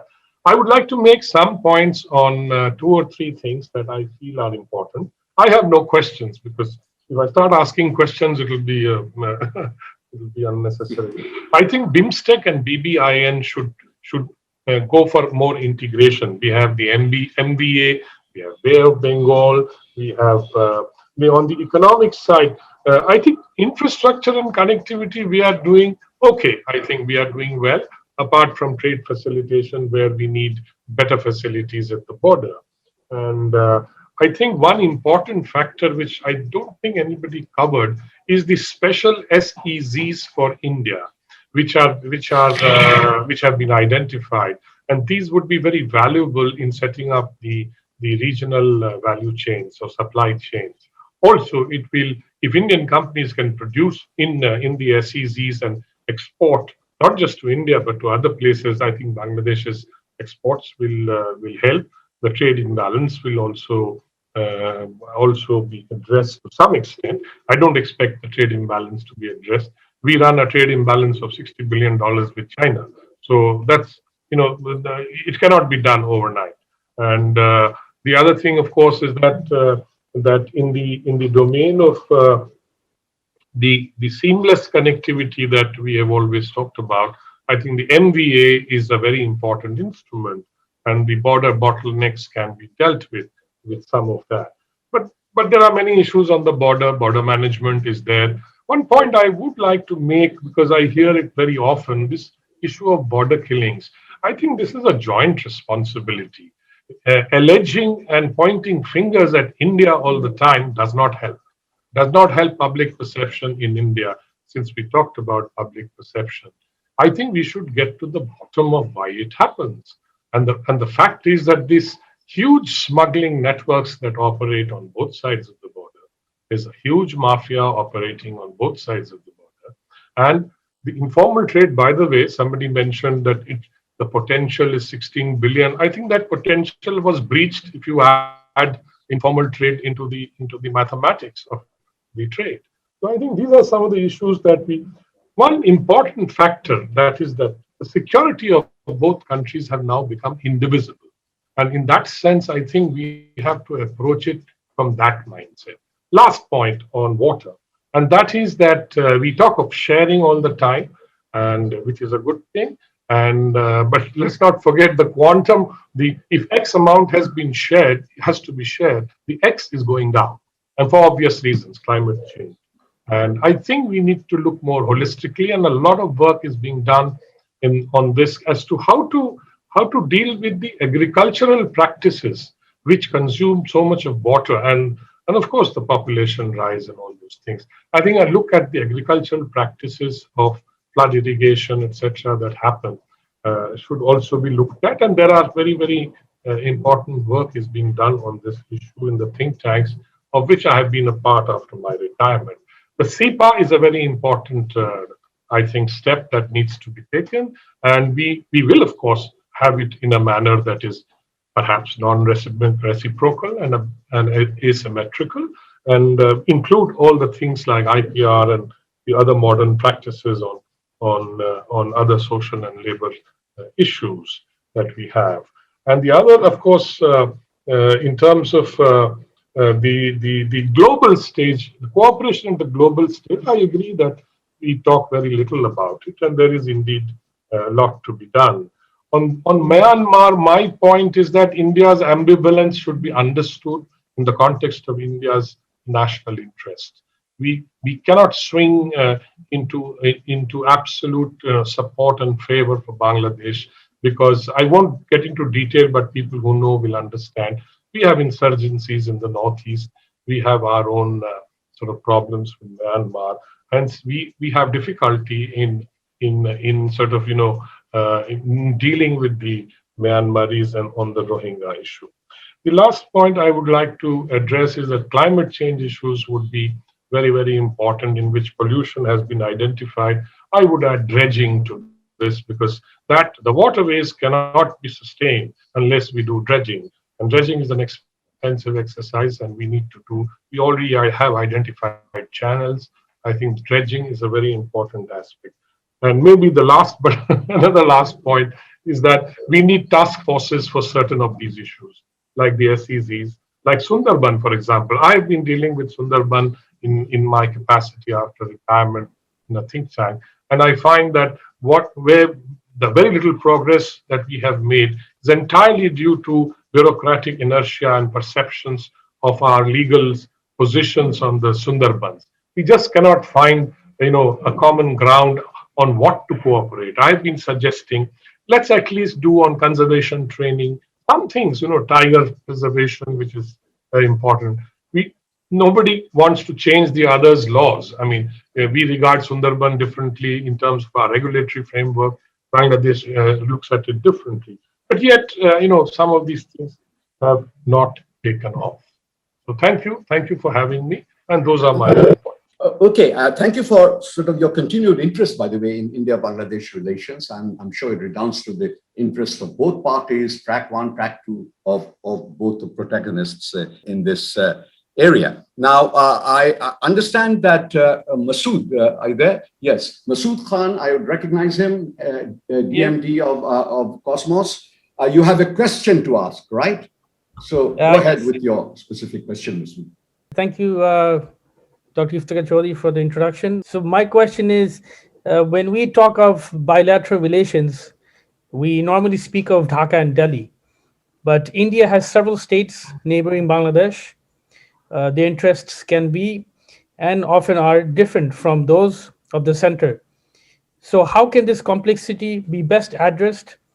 How does the Indian Foreign Office tackle this issue? Thank you. Thank you, Masood. Thank you for not making life any easier for any of us with your final Parthian shaft.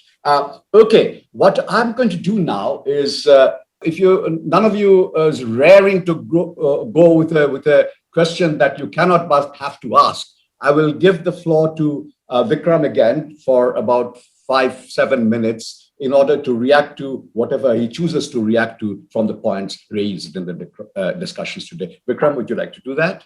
Thanks. Thank you very much, Ambassador Sir, again for offering me the floor. And thank you to every one of the participants for the very rich texture of this discussion.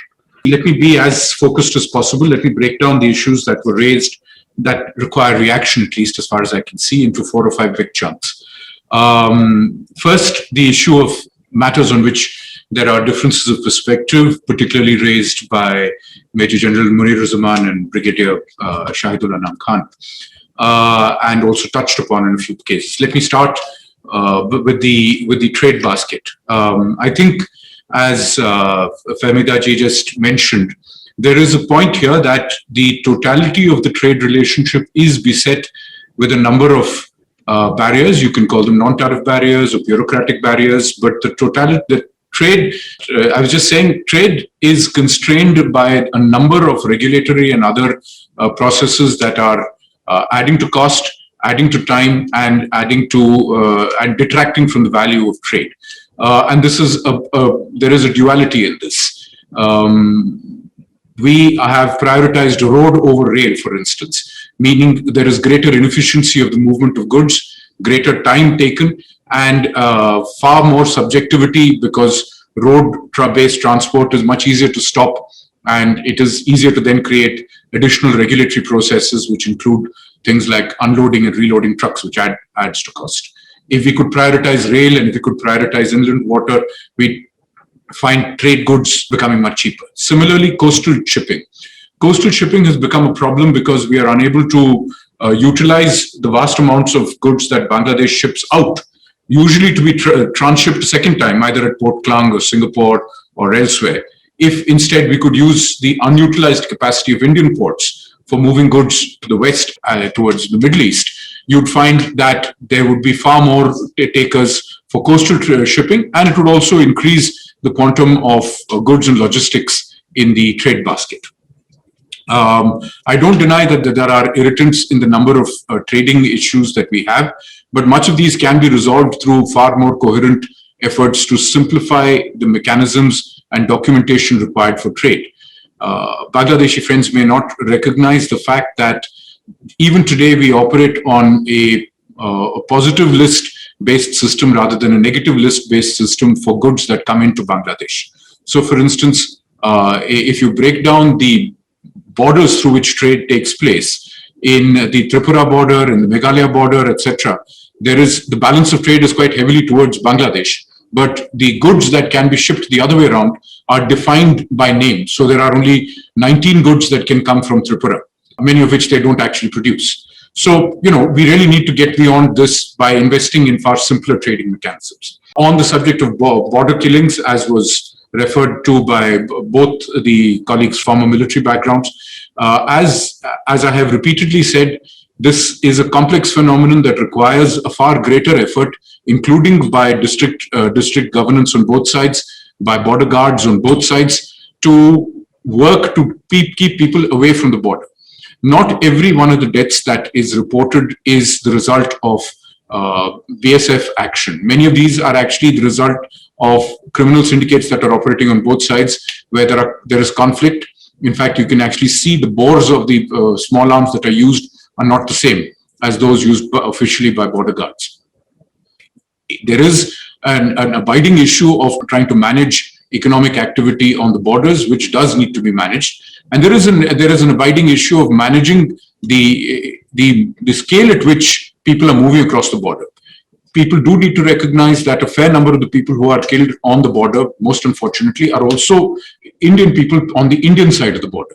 Now, this is not an ideal circumstance. It is a circumstance that we must all work to stop, but it won't stop by only referring to it as a single-sided problem. I also wanted to refer to some of the other issues that were mentioned here. I think it's important to recognize, for instance, I made copious notes here. Rohingya issue. I think friends in Bangladesh keep asking what is India's position. India has repeatedly said, and I have said this in so many words, we fully support the idea of safe, sustainable, and expedited return of the displaced people back to Rakhine State in Myanmar. I can't see how that can be doubted in any way. The presence of nearly 1 million people seeking refuge in Bangladesh is not in Bangladesh's interests, it is not in the region's interests, and it's certainly not in our interests. I think that is about as direct as I can say, that the point is that people do need to go back.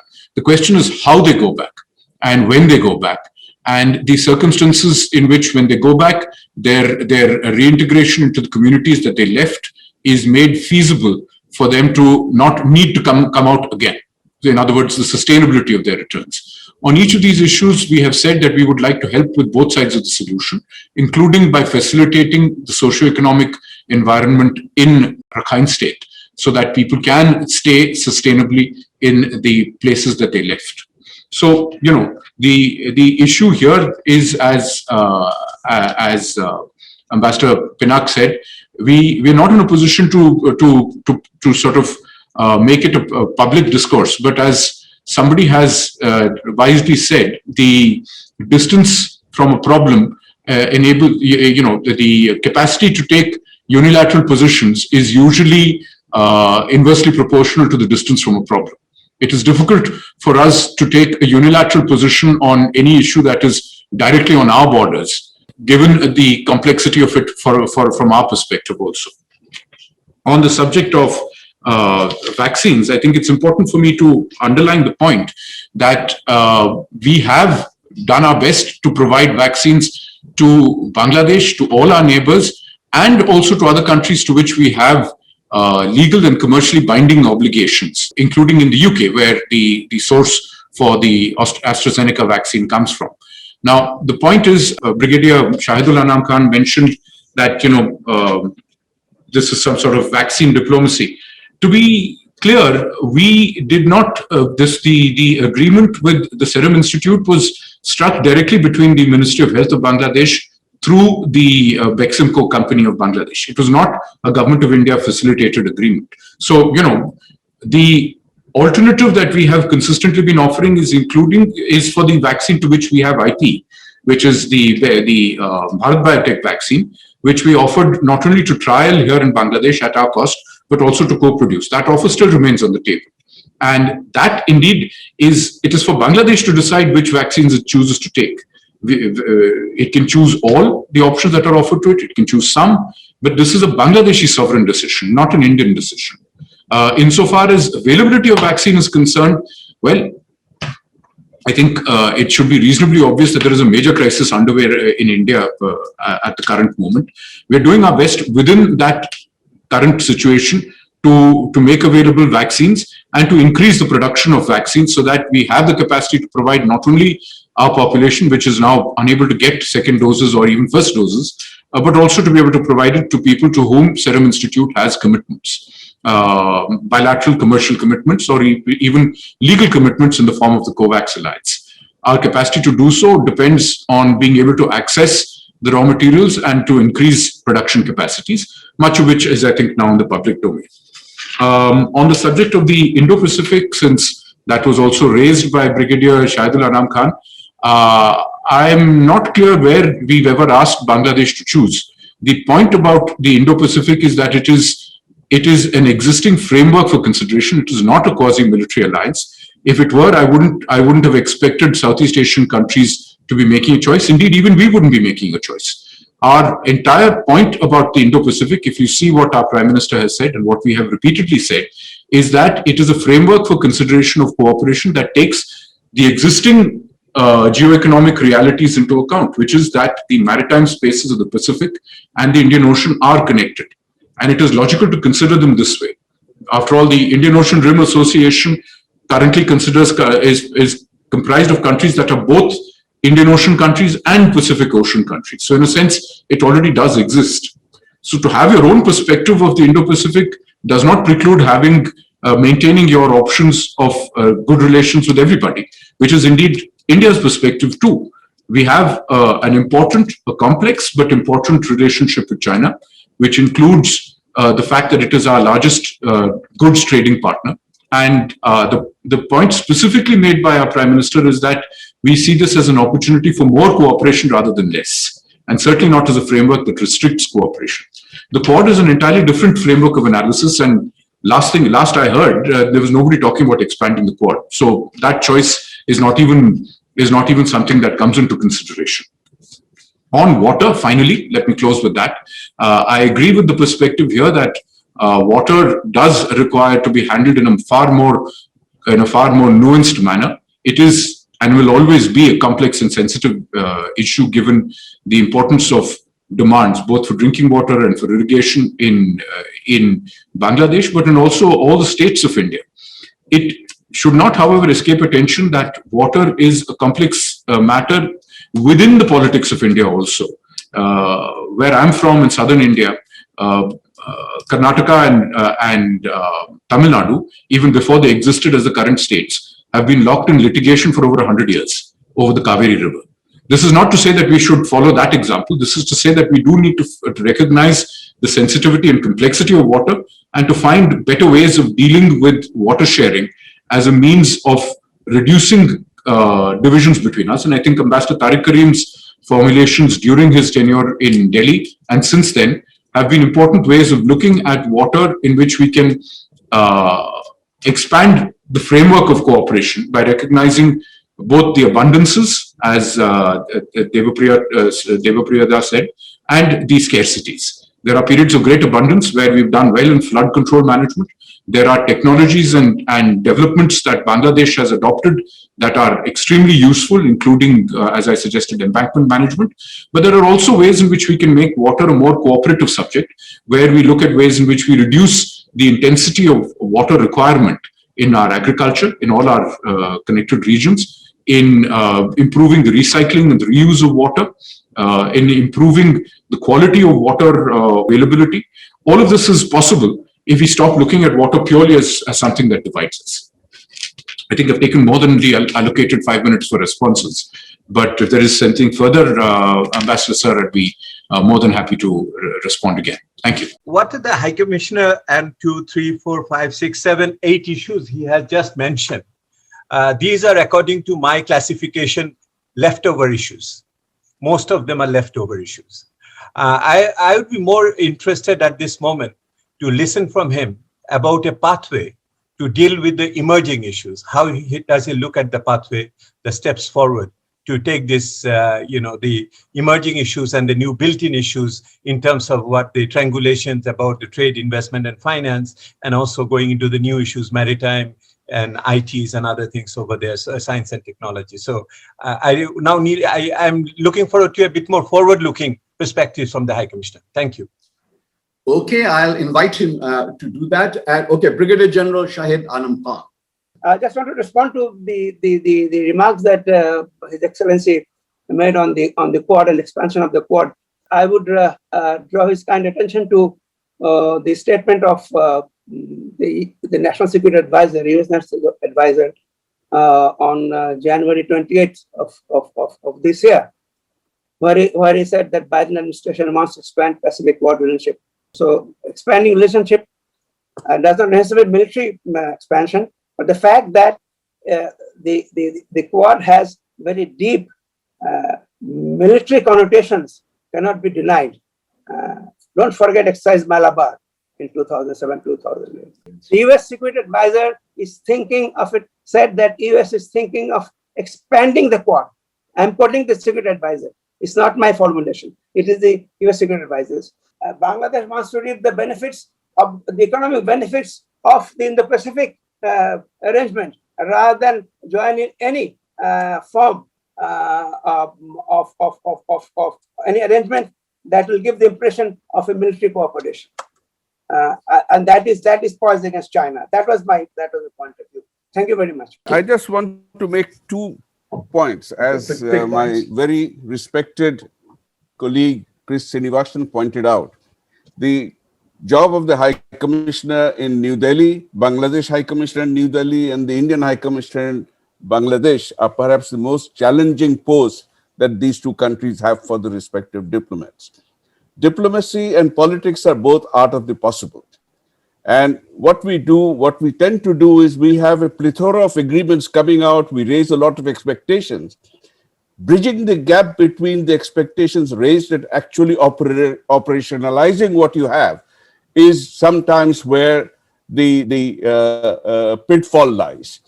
And so I will just give this as a takeaway to Vikram, that we have to keep in mind, how do we bridge that gap between all the expectations that have been raised? And I must caution at the same time, but we have to be careful not to raise expectations on either side beyond what is reasonably possible.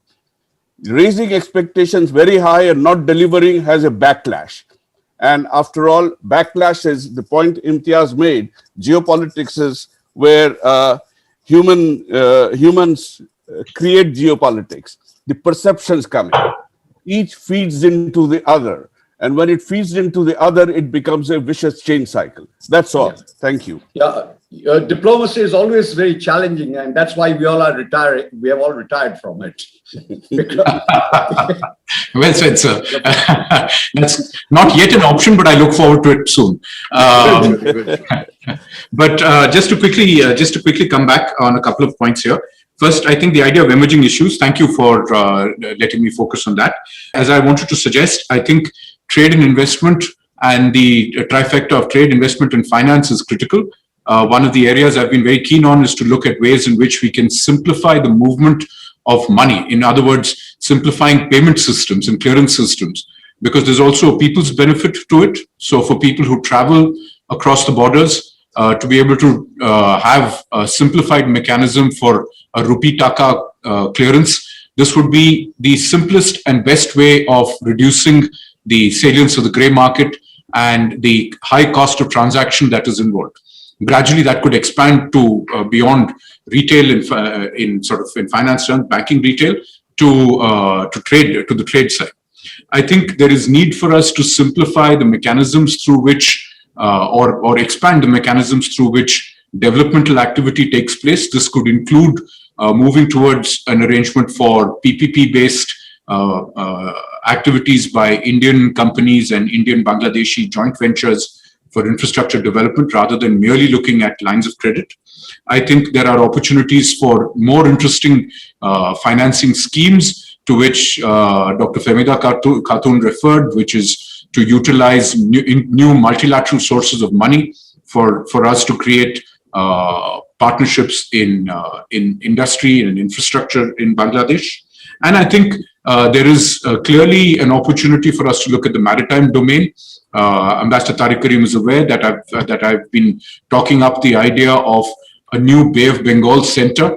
I mean, not to take the name from his existing center, but a functional resource which could look at the totality of cooperation for the Bay of Bengal, managing, for instance, fishing, managing, for instance, search and rescue, managing, for instance, climate and oceanographic data, as a center that would eventually help create regional cooperation, not just between India and Bangladesh and some of the countries that rely on the Bay of Bengal for trade, but also beyond to Myanmar and eventually even Thailand and Sri Lanka on the other end, so that we could look at the Bay of Bengal in a more integrated manner as a contributor to the blue economy. This could be something that could come out from Bangladesh's IOR chairship later this year. We should, of course, look at science and tech in education. And I think Professor Imtiaz brought this out, but it was also mentioned by Ambassador Tariq Karim. Now, one of the ideas is that we have significant lacunae in assessment of Bangladesh in India, at least. And so the idea of setting up Bangabandhu chairs at our premier universities is intended to drive a greater focus on Bangladesh studies, both contemporary politics of Bangladesh, society in Bangladesh, but also the economy of Bangladesh. I think there is inadequate study of that, and there is far too little study of the success stories of Bangladesh in terms of its human indices, its successes of Bangladesh in women's education, women's empowerment, in terms of basic inoculations and reduction of infant mortality. Much of these are untold stories. Beyond this, there is space for us to work together, and we're trying to get a partnership going with BUET and hopefully with Dhaka University. Professor Imtiaz was part of some of that, to look at new areas of development, which would include robotics, artificial intelligence, and to create platforms for research between the two countries. Hopefully, when the pandemic, whenever that is, abates a little bit further, we can actually take this forward through scoping delegations that we would like to sponsor, to send scholars and researchers to identify specific areas of activity. We've also supported the idea of the startup ecosystem collaboration, including through visits by 50 young entrepreneurs and startup specialists to interface between the Indian and the Bangladeshi startup ecosystem. Some of this is already happening through the space of business directly. There are 3 or 4 Indian companies that have invested in startups in the tech sector in Bangladesh. We think there is space to do much more, including in co-generation of content for streaming services, for video-based on-demand platforms, so that we move to a new era of cooperation in this area. We've also suggested in 2019 the opportunity to create regional data storage, where we look at a world which is being polarized on the basis of technology also, which is something we didn't talk about today. But consider the idea of digital data storage for the sub-region, in which we create through digital data embassies. You have the opportunity to utilize the huge data that will be generated specifically in our sub-region as a means of leveraging greater cooperation by tech majors in our ecosystem. Now, this is an idea that's been on the table for the last year and a half. It hasn't really got the kind of traction it should have, but maybe Cosmos Foundation and the distinguished panel here could look at ways in which we could actually drive this forward. We had suggested it during Prime Minister Sheikh Hasina's visit in October of 2019. This is something that could certainly inspire us. So, and of course, the bringing in of states, as Masood mentioned, I think that's a very important point. The fact that Bangladesh has invested in establishing AHCs in Kolkata, in Guwahati, and in Agartala, and now in Chennai also, suggests that Bangladesh is also looking at the complexities and opportunities that states in India offer. We in the MEA already have a states division which is intended to coordinate between state governments and to help state governments drive their own foreign policy approaches. It has waxed and waned depending on how much energy people have brought to it. But the broad trend line is to encourage states to recognize the importance of partnerships, particularly with our neighboring countries, because the value that our states get out of, say, developments in Bangladesh is potentially more than they can get from any other country further away. So this is a line that needs to be looked at. And finally, to respond again to Brigadier Anam, expansion of the Quad, even if the American NSA is saying it, is not something that will be done purely on the basis of what the American NSA says. The government of India has a very clear view about what the Quad is, and the government of India has a very clear view of what the Indo-Pacific is. The specific point that we have repeatedly said is nothing prevents you from framing your own discourse on the Indo-Pacific, just as ASEAN has, just as we have, and indeed just as a number of other countries have. Everybody defines the Indo-Pacific in a manner that suits its own interests. And indeed, it is logical if Bangladesh chooses to do so, that you choose to define it in a way that suitably covers your concerns and your interests. The Quad, as I think we have repeatedly said in Delhi, is not the same thing as the Indo-Pacific. It is a separate construct, and it's important not to confuse the two. Thank you. Thank you very much. Thank you for those remarks as well. As you saw that I was beginning to sort of bring it to a close by trying to summarize even very briefly the discussions, the very rich discussions. I shan't attempt to do that because I thought lengthening the discussion was more useful than taking up the time and summarizing it. Suffice it is to say that a relationship of this kind, it's a process, not an event, not even a set of events or series of events, but a process continuum across vast vistas of space and time. Now, the purpose Cosmos's purpose in holding this event was to help us understand the intricacies, and we know there are so many of them, that drive India-Bangladesh relations and how these can be reset in ways, if needs be, in order to advance the interests of both these protagonists. Now, these have been recorded and will be studied with the aim of sifting and sharing the essence so that a wider circle than this here can benefit from these interactions. High Commissioner, all other participants, you deserve the highest plaudits for your contributions, and I accord you those. But this would be offered more formally by Mr. Khan. So I take leave of you all and have great pleasure in handing the floor back to Inayat. Inayat, you have the floor. Thank you. Thank you, Dr. Iftikhar Chaudhry.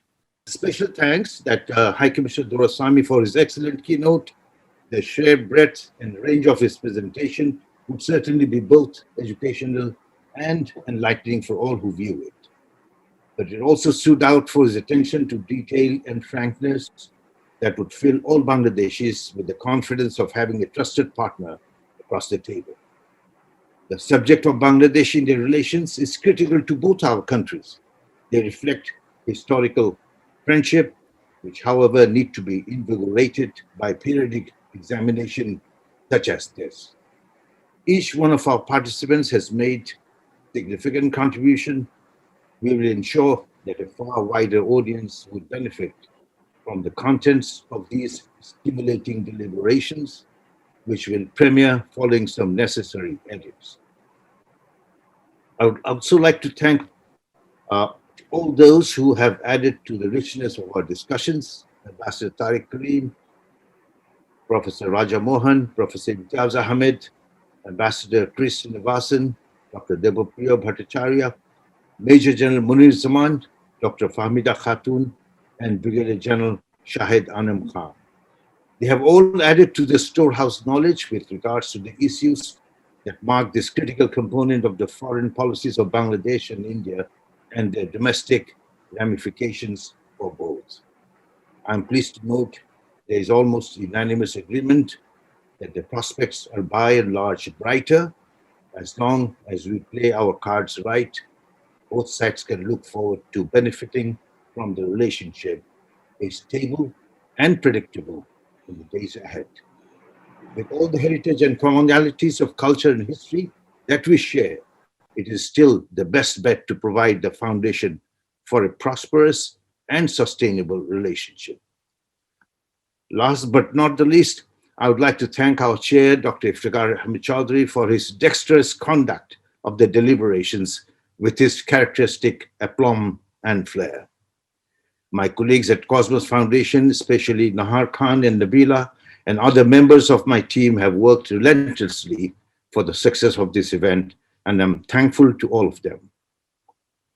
The Cosmos Foundation will continue to organize similar events, and in all our endeavors, I remain confident that we'll have your support. So once again, thank you all. Keep well and all the best. Thank you.